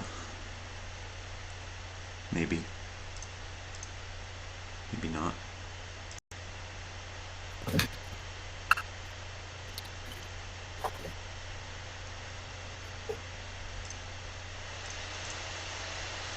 One minute.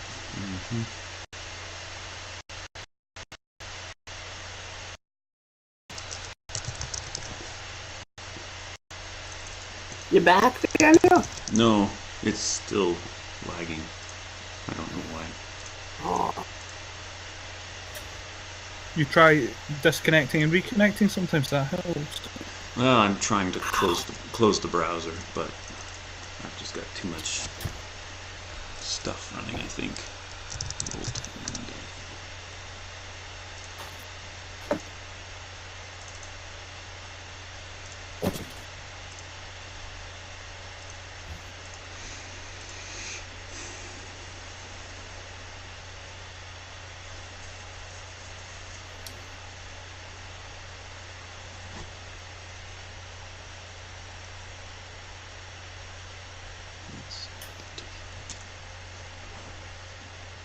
Okay, that seems a bit better. Let me get back in, and I can spout lore.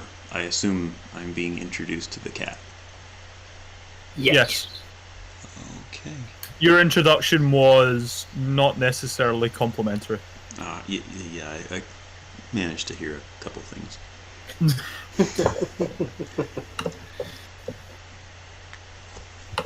Alright, well, I apparently know everything about this cat, or nearly everything. Alright. So this cat is named Chess. Mm-hmm. And he is a quite chaotically aligned being. He can, as far as is known, he can kind of poof up anywhere and disappear kind of at will. He is he's very old. Nobody really knows how old or how young he is. But he does like catnip, of course. And he has a penchant for being involved in kind of the monumental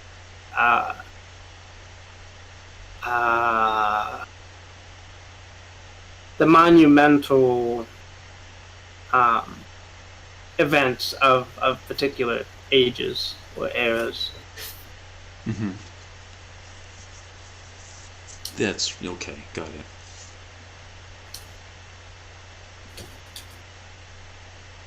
Oh, you're Chess.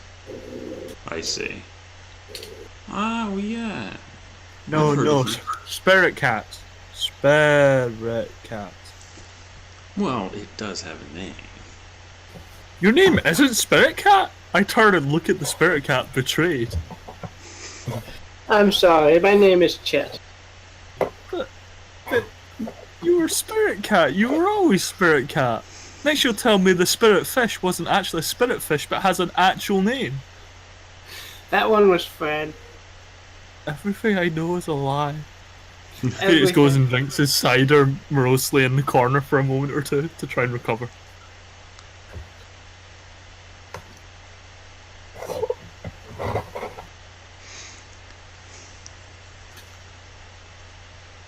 Anyway, I was just popping around to see what was up and what you guys were doing, and...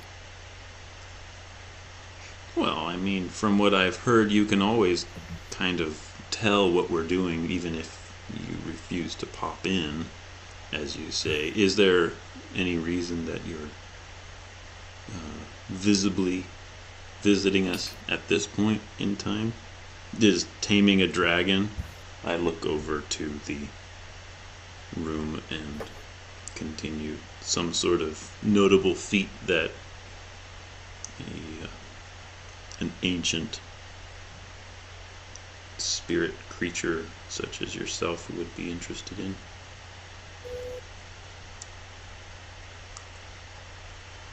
Well, taming a dragon would be monumental. befriending and I don't know. Have you actually tamed it?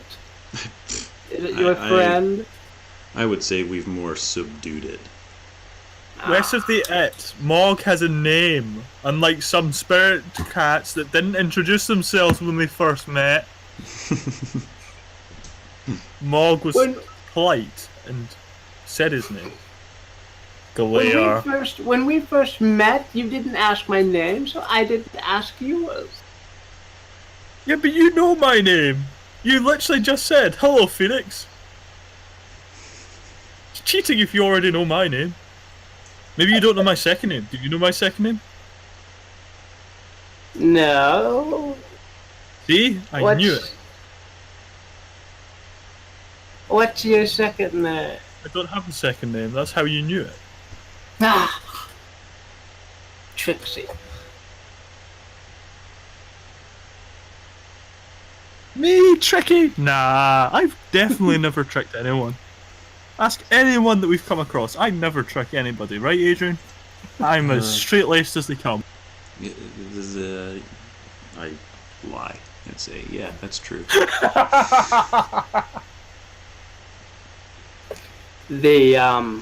You're gonna see that Chess gives a start and then says, "Goodbye, I've got to go." Okay, you'll have to forgive her, Jess. Normally she's better at lying, or she'll leaves it to me. I mean, she's just better at lying.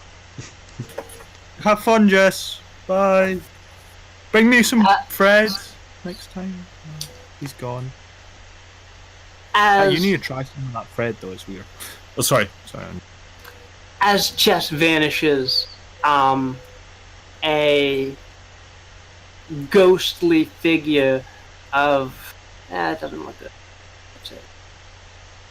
Of the Lich will appear in front of you guys. Are you Zonks or is he? Bear in mind, Phoenix hasn't met the Lich before, so. Oh. I haven't. Oh. I joined quite late, as I said. Yeah, I suppose. It just seems like we've dealt with this character. I don't know. I think you actually dealt with him literally the session beforehand, because I remember reading the file on him. Oh, okay. Trying to get, or the synopsis. Right. And then you were in the tower dealing with the spiders. Well, to be honest, I never remember who this person is anyway, so. I'm just about Daniel. I know, I'm terrible, aren't I? You're terrible.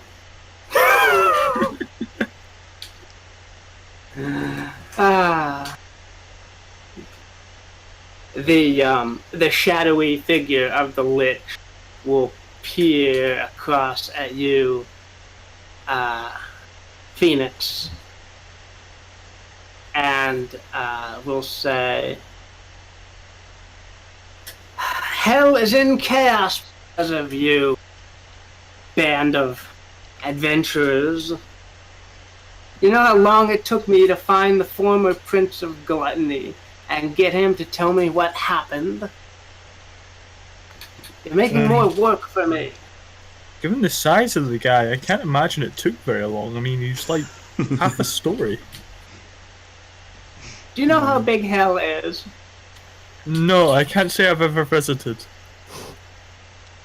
Maybe but you'll have a everybody's chance such one good and day. nice people. Hell must be like barely populated, right?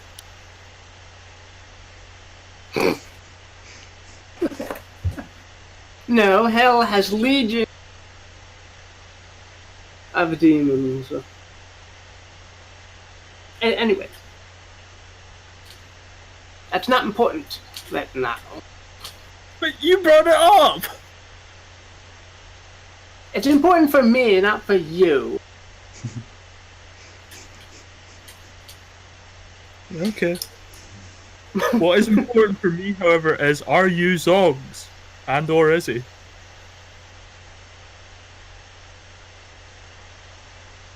No, I'm not Zogs. Who is Zogs? I don't know. It's apparently one of these skulls. I'm meant to be talking to them later, but they don't respond to my calls, so it's not important. Carry on. Who are you?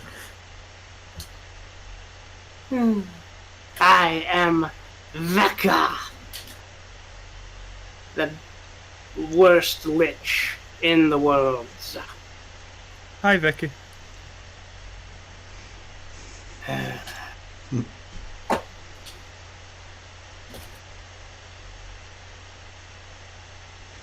Really? Hey, come on, you apparently you've heard about what we've done. Do you honestly think we got that way without being aggravating and annoying? At this point, it's practically our trademark. Or mine. Adrian's is just setting people on fire. Mm-hmm.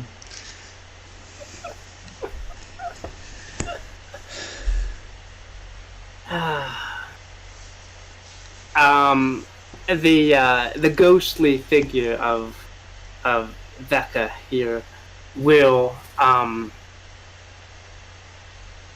be noting to herself your features, Phoenix. Orange hair, green eyes, sharp nose, and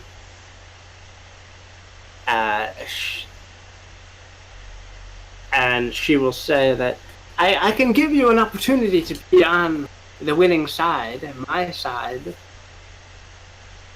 Okay.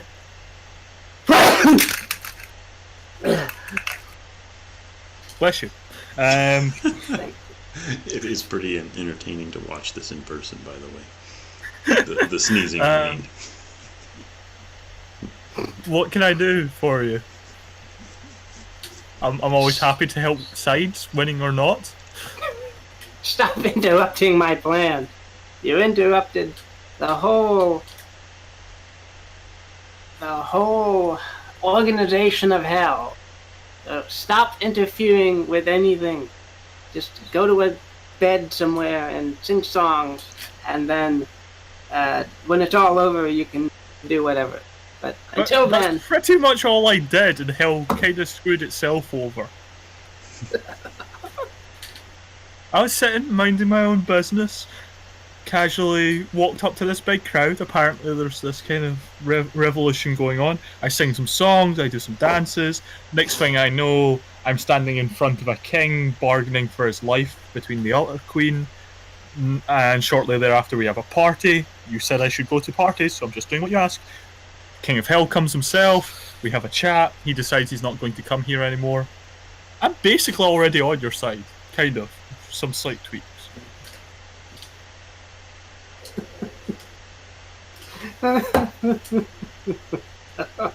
I went to parties, I talked to people, I slept in a bed. That's pretty much what you said.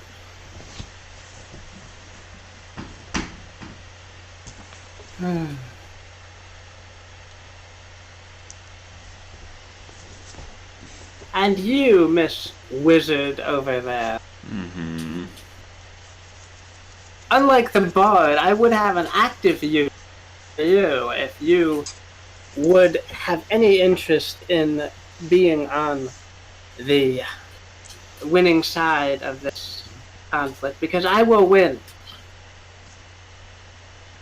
Say this again. What is the requirement of the winning side? I have no desire to be on your side. I could always use another magician to swell my ranks. A magician.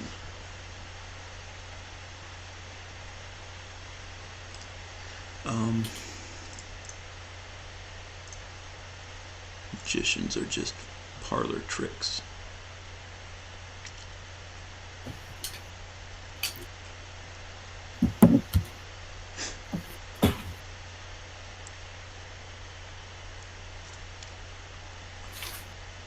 Black hair, fair skin, small figure, slight, carrying a halberd. I prefer...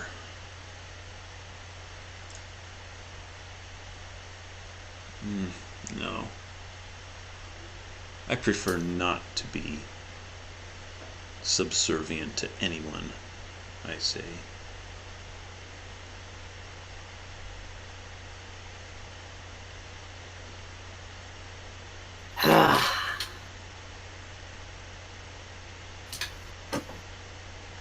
Very well. In fact, it is... I could actually... no.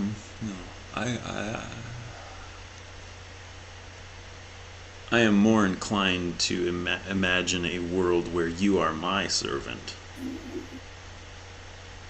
What? Don't be ridiculous. Oh, I wouldn't even dream of being this ridiculous. But this is the kind of thing that I would prefer over me serving you.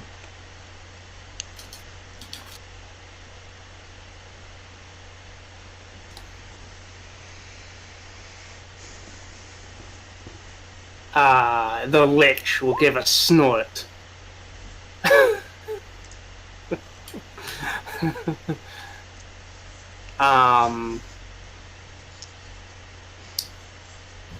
And say that you may have bested my puppets in the past, but I can assure you that I am a much more deadly threat, and my plans will come to fruition.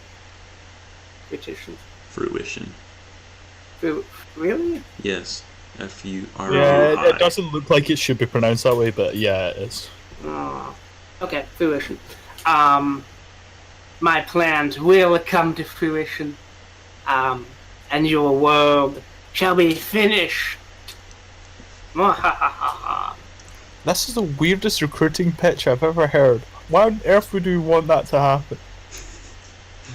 But you could be on the winning side. Yeah, but then there's no world. What's the point? The point is to rule in the twilight of There's no world to undead rule. You hordes. just said you would destroy everything. The king of nothing. Who wants to be king of nothing? At least we have the title. No. Right. King of That's some just- portion of nothing. Okay, I pronounce you crown of nothing, king of nothing already. There, you win. Be happy and never bother anyone ever again. It'll be exactly the same as now, but you can pretend you rule over nothing. It's basically your best fantasy without any of the hard work or effort.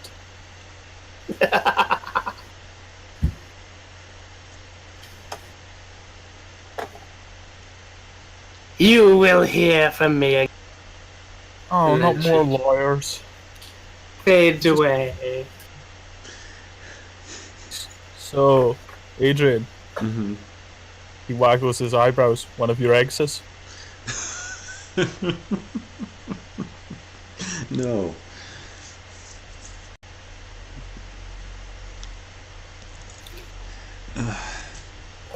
There's a poof of blue smoke as Chess comes back. Is she gone? Do you know That was her? a she? Oh, come on! How many people are lying to me now? Though it does make sense given Adrian's preferences. Also, why are you upside down, Chess? It's the same to me. I don't know. Am I or are you all up down and side up? Cool, I'm gonna try flying. Phoenix tries to jump. He lands again. He's sad. Aw. Adrian, you take it from here. I need to go drink more cider. Maybe I just need to be more floaty. I feel floaty when I'm drunk.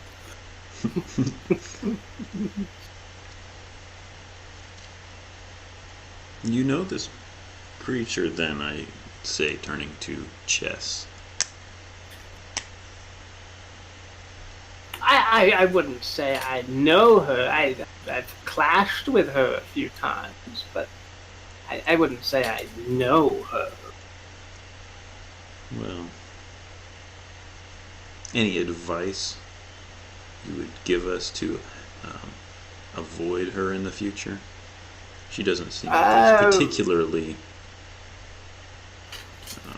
someone we would want to necessarily tangle with repeatedly. Let's see. I would say the best course of option would be to hide under a rock and never come out again, No. or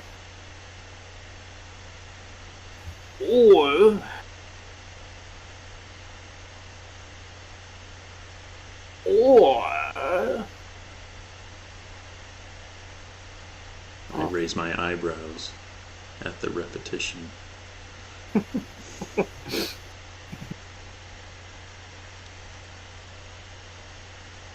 I mean, the obvious answer to just hide on another world, but I think you guys are probably a little fond of this one, so. There's another world? No. Actually, yeah, that is a legitimate question. There's another world? There's We other met him in worlds. its spirit realm. That's true. Okay. Got it. Yes, there are other worlds, and there are planes beyond the worlds. Let's see. However, some of the other worlds are weird. Like, there's one world where the only birds and worms, and they fight each other. Interesting. How do the And the worms worms- hold weapons? Right, they forge these suits of armor themselves, and they just go like charging at the How do birds. they hold the tools for forging? They have minor telepathy. They have minor psychic powers, so they can like move hammers and stuff with their minds. I am so putting this into my next story. Off now. This is gold. But you probably don't want to go there because the birds have little it's not friendly there. But telepathy. Like moving things with your mind. Phoenix makes a big pouty face. That's cool. I don't want to not get that.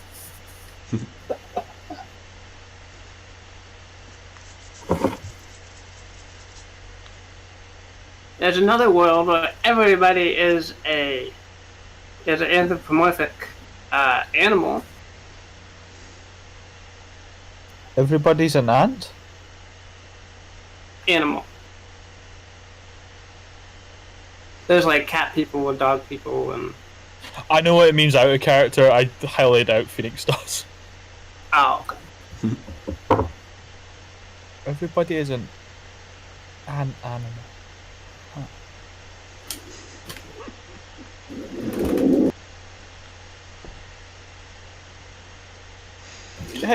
Hey, Adrian. Mm-hmm. Spirit Cat's trying to get rid of us. He is free to go. This... I think he's just trying to drive us a little crazy. Since he prefers that. He prefers spreading. I am offended. Of course. Yeah, you he knows are. I'm already crazy. Spirit Cat, why are you getting bigger? Are you pregnant? Are the little Spirit Cat babies?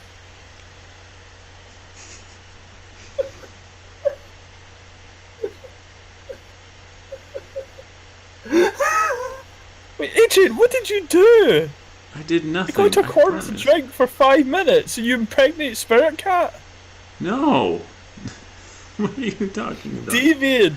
Deviant! It's okay, Spirit Cat. We can, like, raise them together. They can be part of the ship's crew, the mascot. You know, we can do this. Don't put them up for adoption. I'm going to go away. This conversation is weird. Too weird for you, I say. You do realise what just happened there, Adrian, right? I out-chaosed a form at entity of chaos itself. Yeah. This is... Yes.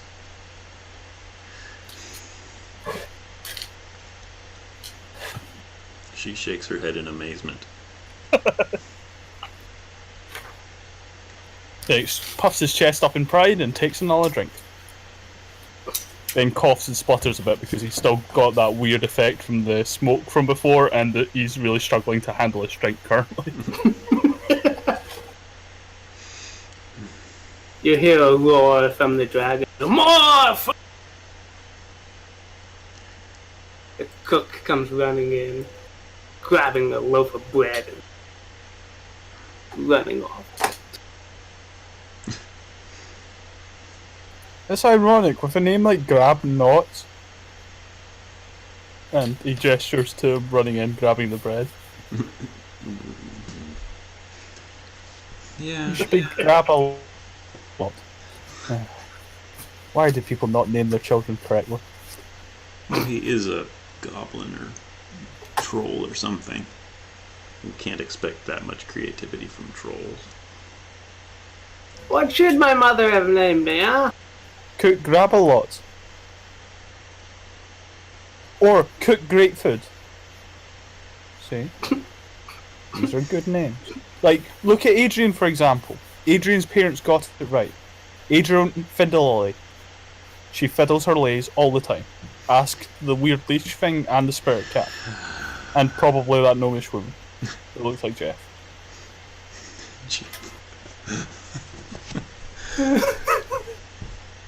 Do we have a Jeff in the as a token? Because this is kind of a requirement now. He's a slightly effeminate gnome. Well, that is the plan. I'm gonna dive into like Photoshop once we're done. Okay, there's a Jeff. All right.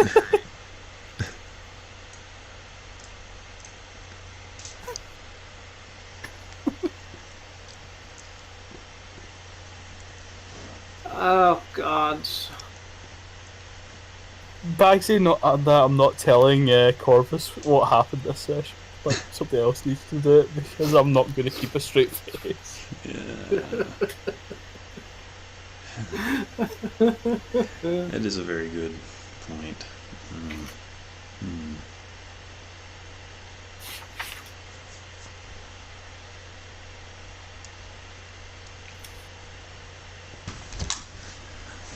Oh, kind of losing it here.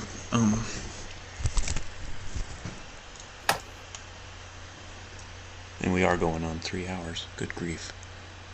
Yeah. Oh, wow. I'm good to end it here if you guys are. Sure. Yep, I think so. Great.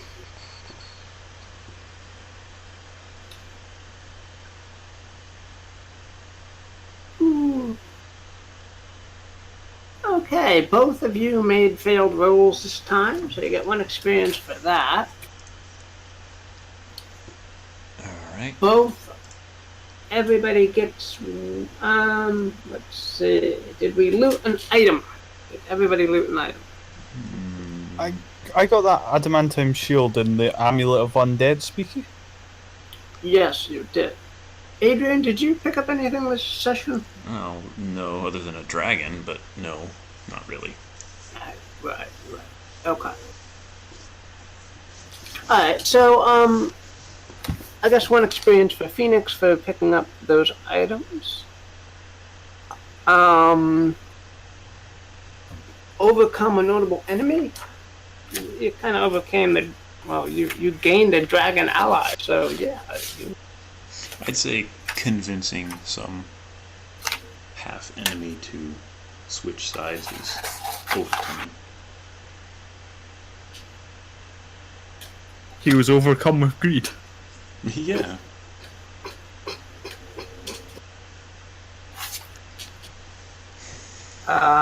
Did we learn anything important about the world?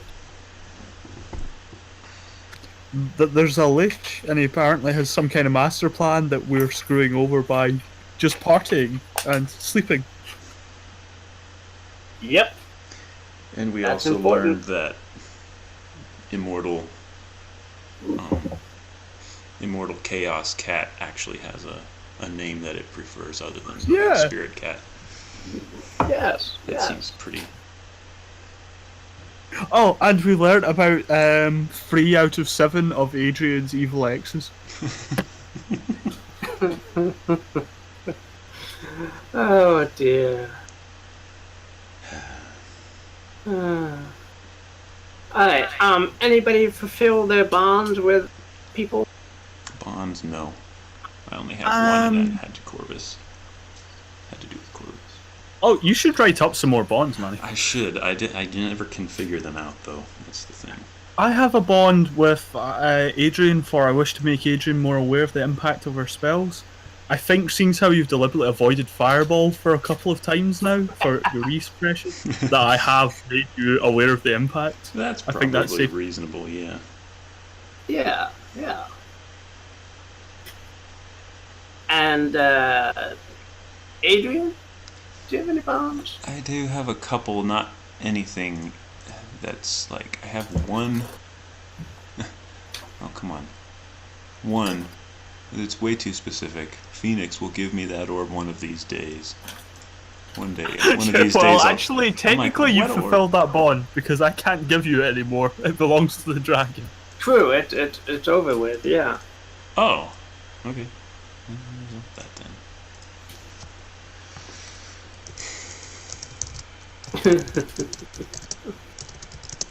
I don't even actually remember what the orb was, or where we got it, or what it does. All I know is Adrian wants it. I think it's to do with the king. I think the king used it. Oh, okay. Could be wrong. Yeah, the king had it on his as a last-ditch weapon to defend himself from the horde of angry villagers that were coming at him. Yeah, it burned my skin horribly when I touched it, though, so I wasn't messing with it and I wanted rid of it. Oh, it was basically like a Lord of the Rings seer stone, then. Yeah. Okay. Yeah. I just didn't want to give Adrian it because, frankly, I still didn't trust her after the whole Fireball incident. Well, yeah, and that's basically why she wanted it. Because, 1, she wasn't trusted with such things, and 2, she probably would have done something terrible with it.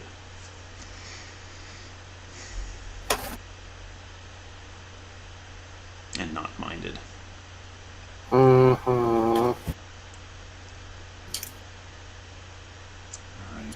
For alignment, casting my arcane art to try and help out Adrian resulted in me getting dragony spit on me, which kind of took away half my health. Yep, that fulfills.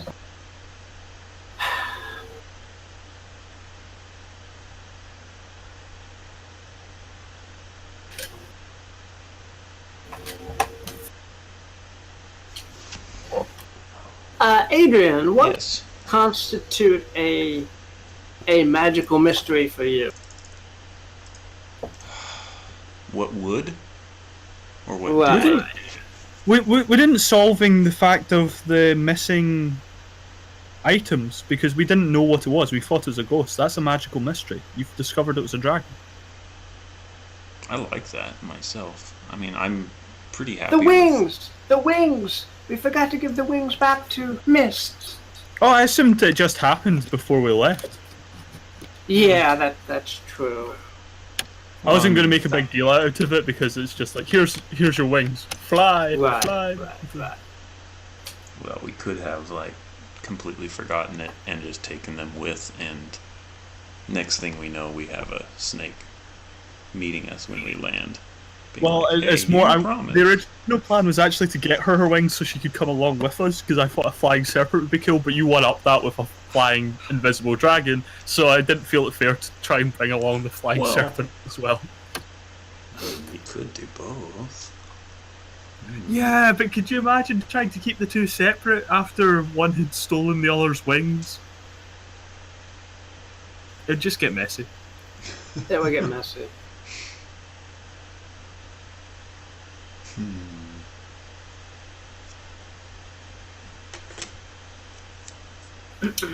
Besides, I think the dragon is probably mist was Maaug.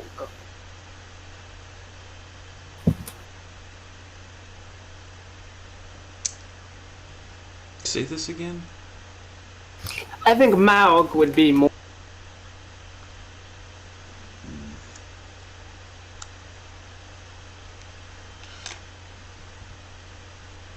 And more fun. You got a dragon on your side. Yeah. Okay. Alright. Plus, let's be honest, the negotiation for that was perfect. You can be adventurers further down the line. Yeah, sure.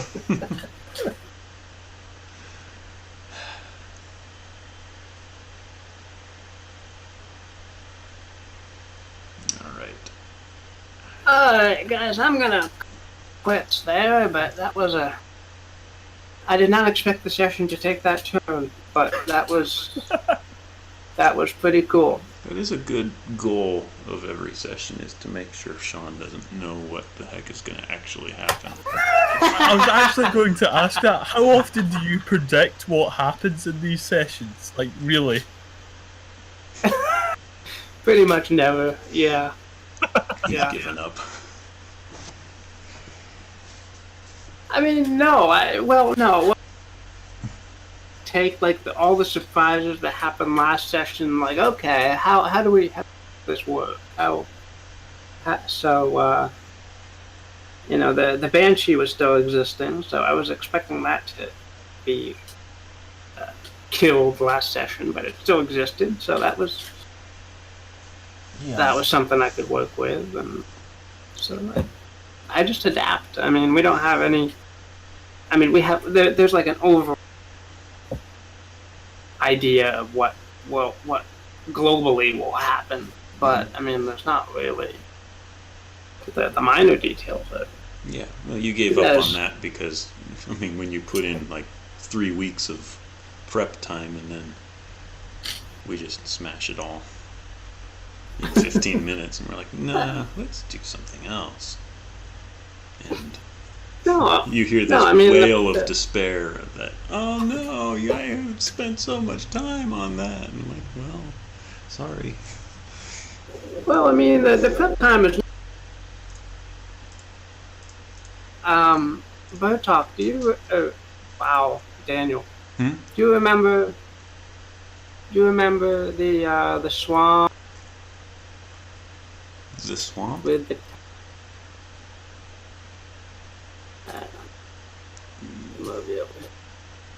Do you remember this? Do I? I don't. Way back when. Well, I remember the top. Yes, I do. Yeah, this was the original version of the tower that you guys just came from. Oh yeah. Oh right, I do remember this. And I turned it into Baba Yaga. Right. Like I said at one point, this house needs to have chicken feet, and well, you said it had chicken feet, and I'm like, hey, I can tell you all about that because I just looked it up. I just looked it up and realized what a weird folktale it was. And then it started eating people. There were corpses of children inside this house. And we're like, well, how did they die? And then we finally found out that it was the house that ate them. Or something. It was weird. Right. Oh, sounds like a good one, actually. It does.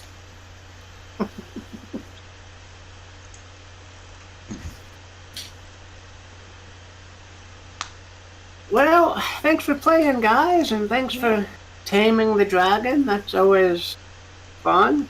Mm-hmm. Kind of a classic. No, thanks as always for running it, man. Great time, as per. Mm-hmm. Great. thanks for still coming by. I mean, I really appreciate having somebody to play with. So, Not at all.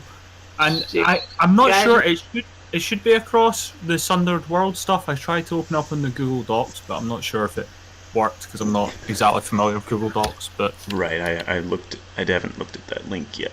I'm sure it'll be pretty straightforward. yeah, I looked at it and saw some stuff in there. So I think.